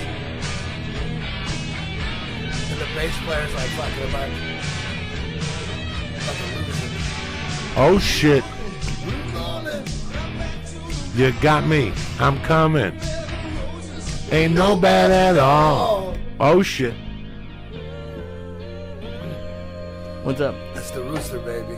Oh, I'm sorry, I had the wrong song playing. No shit. No shit. You threw the whole fucking patois off and shit. I had it off. Doesn't matter. It's Sunday night special edition of the church. You're gonna wake up Monday morning. You're gonna go BAM! There's a new motherfucking podcast with the Rooster on. Oh shit. Get that joint out of the ashtray. Who gives a fuck? We'll get another one at 5. You know what I'm saying? Who gives a fuck? Burn that motherfucker down. You ain't going into that office straight. Put up with those fucking people talking about their weekend. I went floating. I don't give a fuck what you did. Did you eat somebody's ass? That's what it's all about, baby. Let's do this shit. Wife and kids. Are you fucking kidding me? If you got some fucking sleeping pills, take them now. It don't get no better than this. What's up, Lisa? I had a great weekend. We never even talked about it. I went and got the suits. Oh, you went and got the suits? suits? I went and got the suits. So I had some suits this weekend. Went to a great. Paula had a party for her law school, and it was a lot of fun. A bunch of young fucking criminals and shit in law school. Eddie Bravo in the house. Yo. Getting ready for E36. So, when you joined John Jacques, who was there then?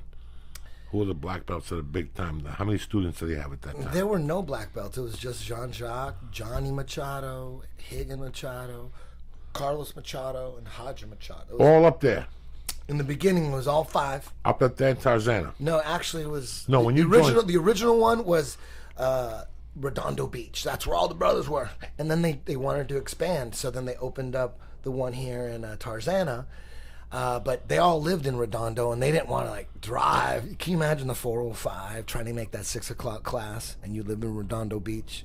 That's a fucking nightmare. How long is that? That's going to take That's 2.5 hours at least. Oh, yeah, I was going to say 2. Come on, you're trying to get from Redondo. You're trying to get that 6 o'clock class. So they didn't want to make the drive, but then they would take turns. But on Wednesdays, they would all show up to Tarzana.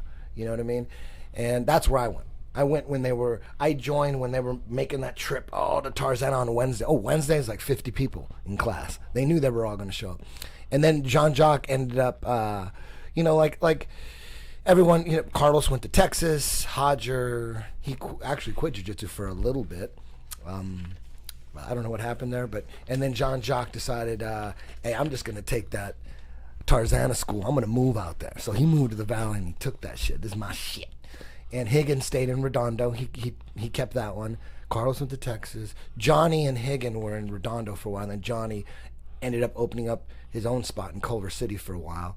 And so at the end of the day, you can't have 5 chiefs in a school. You need your own school. Every black belt. Eventually, when it all comes down to it, you got to have your own school. You got your wife and your family. And what is the process of that? Like, I've always wondered of when. Because jiu-jitsu is kind of weird in that a student can just one day decide, I want to have a school, and it's like, do people tell you to do it? Like, how? It's kind of weird to even talk about starting a school. You got to really want it. Some people are good enough to teach and are black belts, but they have other careers. Or, one of my black belts, Amir Alam, who's fighting in EBI 6, he's a seismologist, and he was training with me while he got his degree at USC, and now he studies earthquakes. So he doesn't want to open up his own school. He doesn't want that. So some people do it just for fun, but like it's the type of person to open up a school is someone who wants to do it full. And I understand. I almost understand that they want to do it full time, but it's a weird. Like it would be like Joey opening up. See, first off, I got to give a lot of credit to Eddie. I got to give anybody who, when they're a blue belt or a purple belt, go, you know what, I'm pretty good at this. Yeah. I'm gonna open up a school, because if you're thinking, see what's helped martial arts the last 20 years is that fucking computer behind you. Because fucking, I don't even know my train of thought. I'm so fucking high. It's really easy to learn jiu-jitsu at a rapid pace online on Instagram. I learn a lot of stuff on Instagram. Those little videos and they loop. It's a perfect training tool for jiu-jitsu, because the loop, that 15-second loop, you see a technique and you get to see it. You have to see it 15 to 20 times to ingrain it in your brain. There's so many things going on. You have 4 limbs. Every limb has a job. Your head has a job. Your hands have a job, and your legs, what are they all doing? No one's taking any time off ever. No limbs, and your head doesn't take time off ever. So when you're trying to learn a transition or setup, you got to keep track of what everything's doing. And then, then it's better to feel it too. So you feel like how hard, you have to squeeze or whatever, or how, but at the very beginning, if you want to steal a move off videos, you got to remember what everyone's doing. You got to be able to teach it. So Instagram's beautiful for that, because you get to see it over and over and over and over. You just sit there and watch. You don't have to keep pressing play again. It's a beautiful thing for jiu-jitsu. It's huge for jiu-jitsu. See, I don't think I was terrible at jiu-jitsu, and I was in class. If I tried to learn it online, I think I would have lasted a quarter of the time that I did, and I wouldn't have known anything, because that's the whole thing, that it's jiu-jitsu was, for me, it totally depended on the teacher. It was a totally different experience depending on the teacher. I learned more with certain teachers for certain reasons, and then a certain school has an online course, and I don't, to me, unless I think you're advanced, I don't know how videos would do it. I think videos would be way too hard. Well, let me clarify something. I'm not talking about Instagram and jiu-jitsu videos. That's an aid. That's a supplement. Right, okay. You can't do that and not go to a school. You got to have a group of monsters that you roll with. If you don't go to a school, at least you got to. If you're telling me you got 3 or 4 guys that you're rolling with 3 times a week, then I'll take you seriously. But if you're talking about jiu-jitsu in any kind of opinionated way, and you don't roll, shut the fuck up. Right. I don't want to talk about it. Not like you. No, not like you. No, but I'm talking about like. So what I'm saying is, when I'm talking about benefiting from Instagram videos, I'm already assuming everybody knows, you still got to train with a bunch of animals. That's just to help you. And you totally could have said that to me, and it would be right, because I don't know. All the big teachers now have online classes. It's amazing. Yeah, but you that's a supplement. There's no, you get made fun of if you claim to be a jiu-jitsu practitioner and you actually don't go to school and you just like watch videos and you practice on your sister or by yourself. Nobody would take anybody like that serious ever. It's like the Karate Kid. The guy in the Karate Kid was trying to learn from a book, and he had to go to Mr. Miyagi to learn. It's crazy how you need both. It's like going to college. Do you need the teacher? I mean, you could go online, you could read in books. No, you need a combination of both. And I've spoken about this before, but then when you make that next step to a teacher, the teacher, just even based on school to school or program to program or gi to no-gi, there's like 10 or 20 different jiu-jitsus. Every person's different. Well, that's the art of it. That's the art of it, that everybody could apply a different style. Yeah. Eddie's arm bar is completely different than Henzo's fucking arm bar. Yep. But the result is the same. And that's the art of it. My thing before was, I can't imagine being a white belt, walking into a school, getting your black belt, and then one day going, you know what, I'm going to go open up my own school. Because it's a life of suffering for a few years. The internet has helped the income of martial arts schools now in many ways, that they could get videos and DVDs and all stuff like that. But, you know, to just transition into a martial arts school is very hard. You know, people have started in basements, and then they move into a dance studio, then they move into a taekwondo space, then they pack them up. It's a fucking big move, man. Well, Eddie, you started in, like, you were renting space from another gym. Yeah, I was teaching jiu-jitsu at an existing MMA gym. Initially was the Bomb Squad. That's where 10th Planet started. Bomb Squad was at Muay Thai Academy, and they wanted to start a jiu-jitsu program. They asked me as a brown belt if I wanted to, and I thought, this was before Abu Dhabi 2003. They wanted me to teach there. I was still a brown belt, and I turned it down. I thought, what a waste of time. An American brown belt trying to teach jiu-jitsu in Los Angeles, in Southern California, while there's all these Brazilian jiu-jitsu black belts, actual Brazilian legends. Like, who's gonna want to come to me? Like, I'm 32 years old. With that, I'm a grown man going, I ain't gonna teach that. How am I gonna ever make money? Brazilian black belts, legit ones, fail. I've seen them fail. Very hard to make money with jiu-jitsu at that point. Now it's easier, but at that point. So, but then, you know, I went to Abu Dhabi within like a year, and got my ass kicked, you know, at the end of the day by Leo Vieira. But before that, I managed to triangle Hoyler, who was a legend at the time in jiu-jitsu, and you know, undefeated in Abu Dhabi 3 years in a row, gold medalist. No one scored a point on him. All that shit, all that legendary run, and I tapped him, and I was having a hard time at writing for the Man Show. I was like the most depressed I've ever been in my life. That's the crazy thing about the whole thing in Brazil in 2003 was that I was fucking so depressed working on the Man Show, so depressed that I knew the show was going to get canceled. They were treating me like shit, you know that, and I'm 32. I was 32, and I'm like, fuck. I quit a cushy job DJing at a strip club for this shit. I'm fucking ruined. That's what I thought. I'm fucking ruined. I fucked up. I knew that the first day. I'm like, oh my God, I made the biggest fucking mistake of my life. This show's gonna get canceled, and I'm gonna be left with nothing, you know. And getting the job, initially when Joe said, dude, you're hired, you know, you're gonna be a fucking writer. We're gonna fucking do this show together. It's gonna be awesome. We're parlaying into movies, bro. You know, that's what we thought. We actually thought, like, okay, the show's gonna be a hit. We got all these sketches. It's gonna be awesome. It's gonna blow up. Then we're gonna fucking make movies and shit. And then I'll put my music in through the back door. Boom. You know, it was always about the music. Sneak the music. That's how the music's gonna. That's how I'm gonna get my music out. That's what I thought. Day one, fuck. I didn't think that no more. I'm like, oh my God, big fucking mistake. Big mistake. It was all an illusion. And you know, I was still training. That was right when I was training for Abu Dhabi. Now, the Bomb Squad, how many students did you have? Right Well, off the back, because I went there a few times to watch it. Well, And you had 15, 16 dudes. yeah. My first day check. No, something like blew out. My first day at 18, but before that first day, I came back from Abu Dhabi and I thought, fuck this job. I think I could open a school now. I think I could probably make a living. And Larry's the one who said, he's the one, he told me, he goes, dude, quit that fucking job. Quit that job right now. Walk off that motherfucking set right now. Open up a fucking school. You could take that Bomb Squad job. You could take that. Remember they offered it to you? And I'm like, I wonder if it'd still be open. He goes, are you kidding?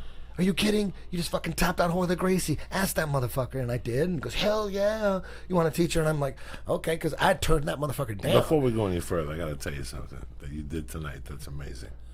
You said, I went all the way to Abu Dhabi. I got my ass handed to me before that. It's so funny how for a year I would go to different places and people would like try to throw a jab at me. Where's your buddy Eddie Bravo? He didn't win Abu Dhabi.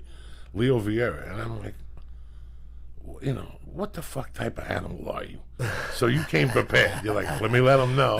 Because there's people that just, yeah, but you lost to Leo. It's like, yeah, you know, when I released a Mastering the Rubber Guard, the DVD, that was the DVD where I put a bunch of fucking low budget music videos and shit. It was it's the craziest jiu-jitsu DVD ever. It's the you intro the fucking each chapter, oh my God, all that shit. The intro of the DVD, there's a montage of shit. Dropped his plane, and there's just all this crazy, all just crazy things from my life. And then one of the highlights is Leo Vieira fucking flipping me back and taking my back. Like, he fucked me up and flipped me and took my back. It was one of the most amazing moves. I put that shit in the intro of Mastering the Rubber Guard. I'm like, shut the fuck up, who cares? He kicked my ass, so what? It was awesome. He's a bad motherfucker. He did great.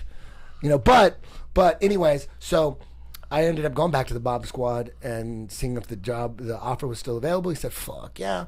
So that first day, it was 2003, the first Thursday in June. I just got online and said, fuck, I'm going to start teaching at the Bomb Squad. 18 people showed up. And from that point on, I knew that was my shit. Right there that damn, it's like 18 people. Most of them were like outcasts from other schools, dudes that weren't really happy at their present school, and then some guy just wanted to be there for the first day, but there was still 18 motherfuckers right there, instantly, bam.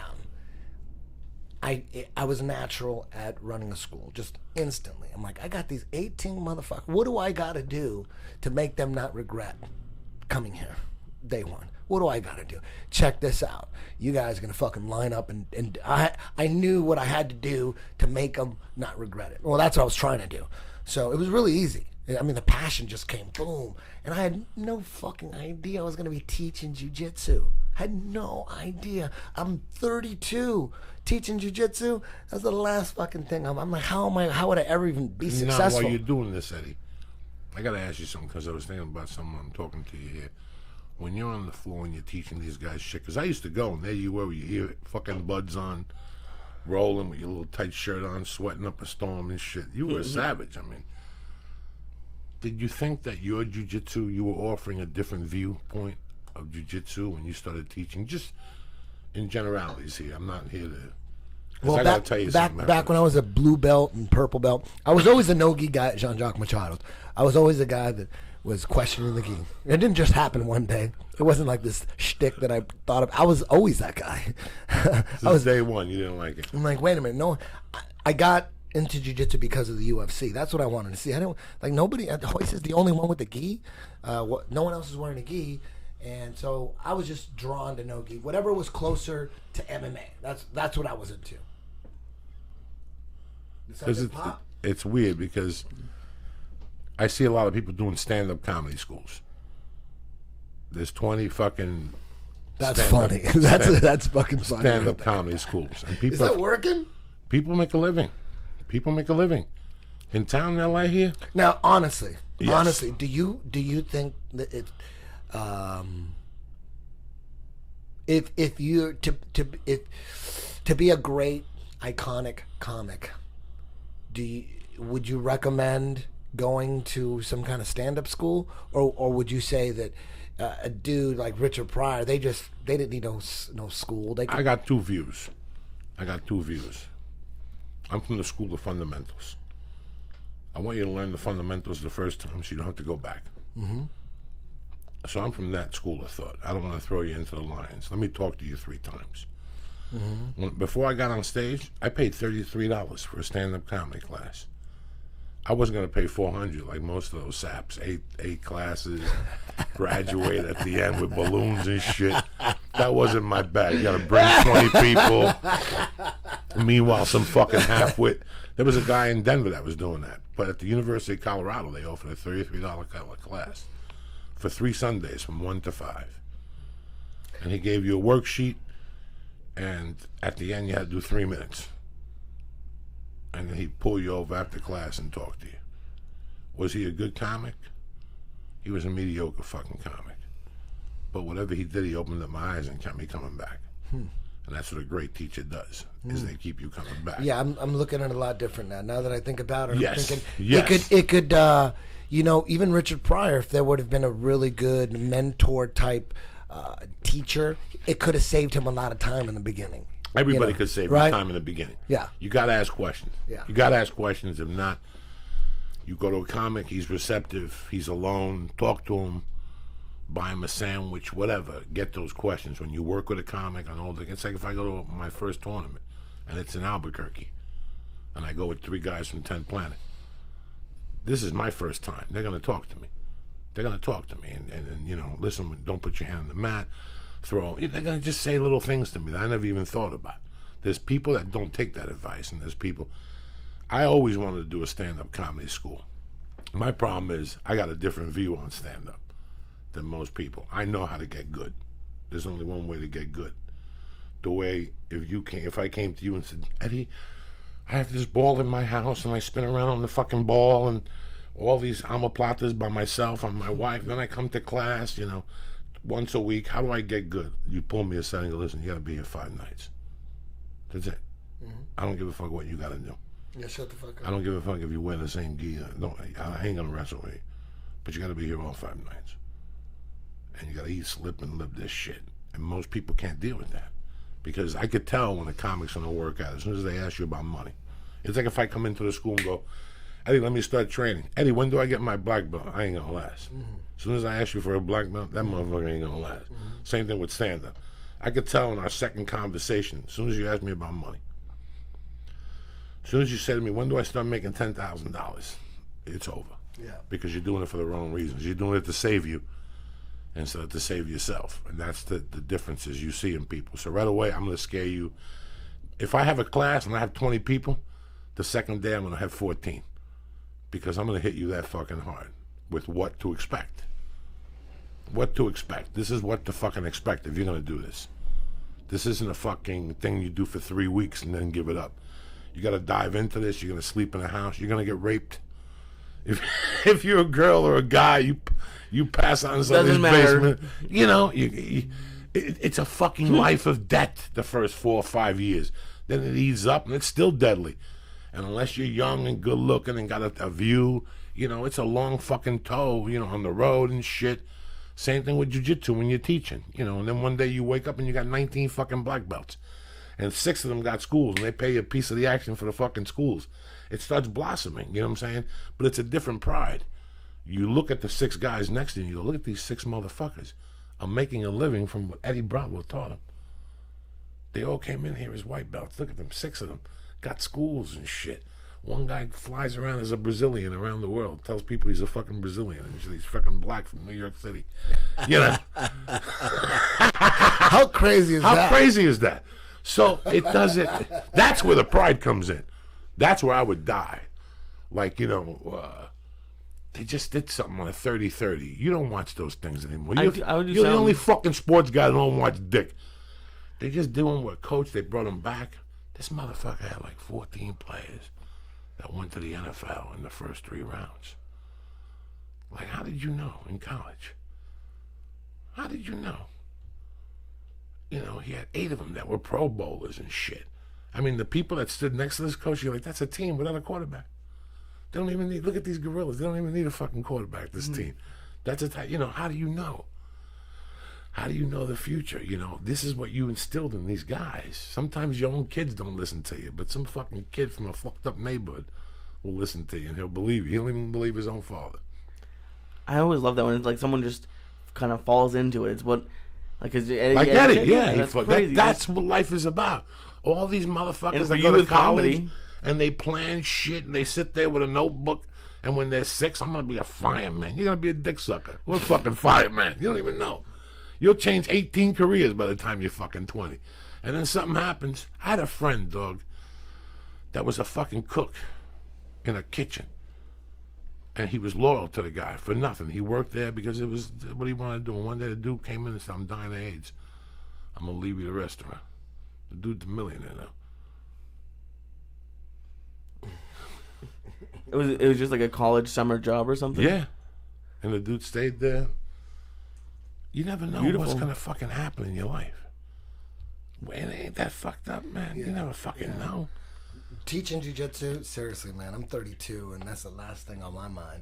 I mean, you know what I mean? I'm like, and then it ends up being my life. It's when it's, you know, the things you expect never come, but the things you don't expect, man. When did you accept that you were a jiu-jitsu teacher? Like, if you started at 32, when were you, like, finally, like, okay? Or was it immediately? Like, I know you said you liked it immediately, but, like... Man, that's a crazy question. I don't know. Because I'm 45 now, and I still feel like I'm 19. I have this 4-year-old son, and I feel like I'm walking around, like... I kind of... I love him to death. I love him to death. And I don't know why I feel like I'm just this little kid with a kid. I feel like I'm a little kid, but I'm 40-fucking-5. I'm an old-ass father. Most fathers... you know, most people have their kids like in their late 20s or mid 20s and shit. I'm 45 and I still feel like a little retarded teenager. It's so weird. And that's how I feel with jiu-jitsu too. Every day I come in, I'm like, how the fuck did I pull my family? Think about my whole big Mexican family. I'm this long-haired, speed metal, satanic drummer who's gonna make it in music somehow. That's all I talk about. Fuck college. I graduated early from high school. They just see this. They go to my fucking gigs and it's the worst shit they've ever seen. Like my aunts, Mexican aunts and uncles and shit. My mom at gigs. Like it's like a punk gig with, like, you know. The one at the fucking thing we all went to.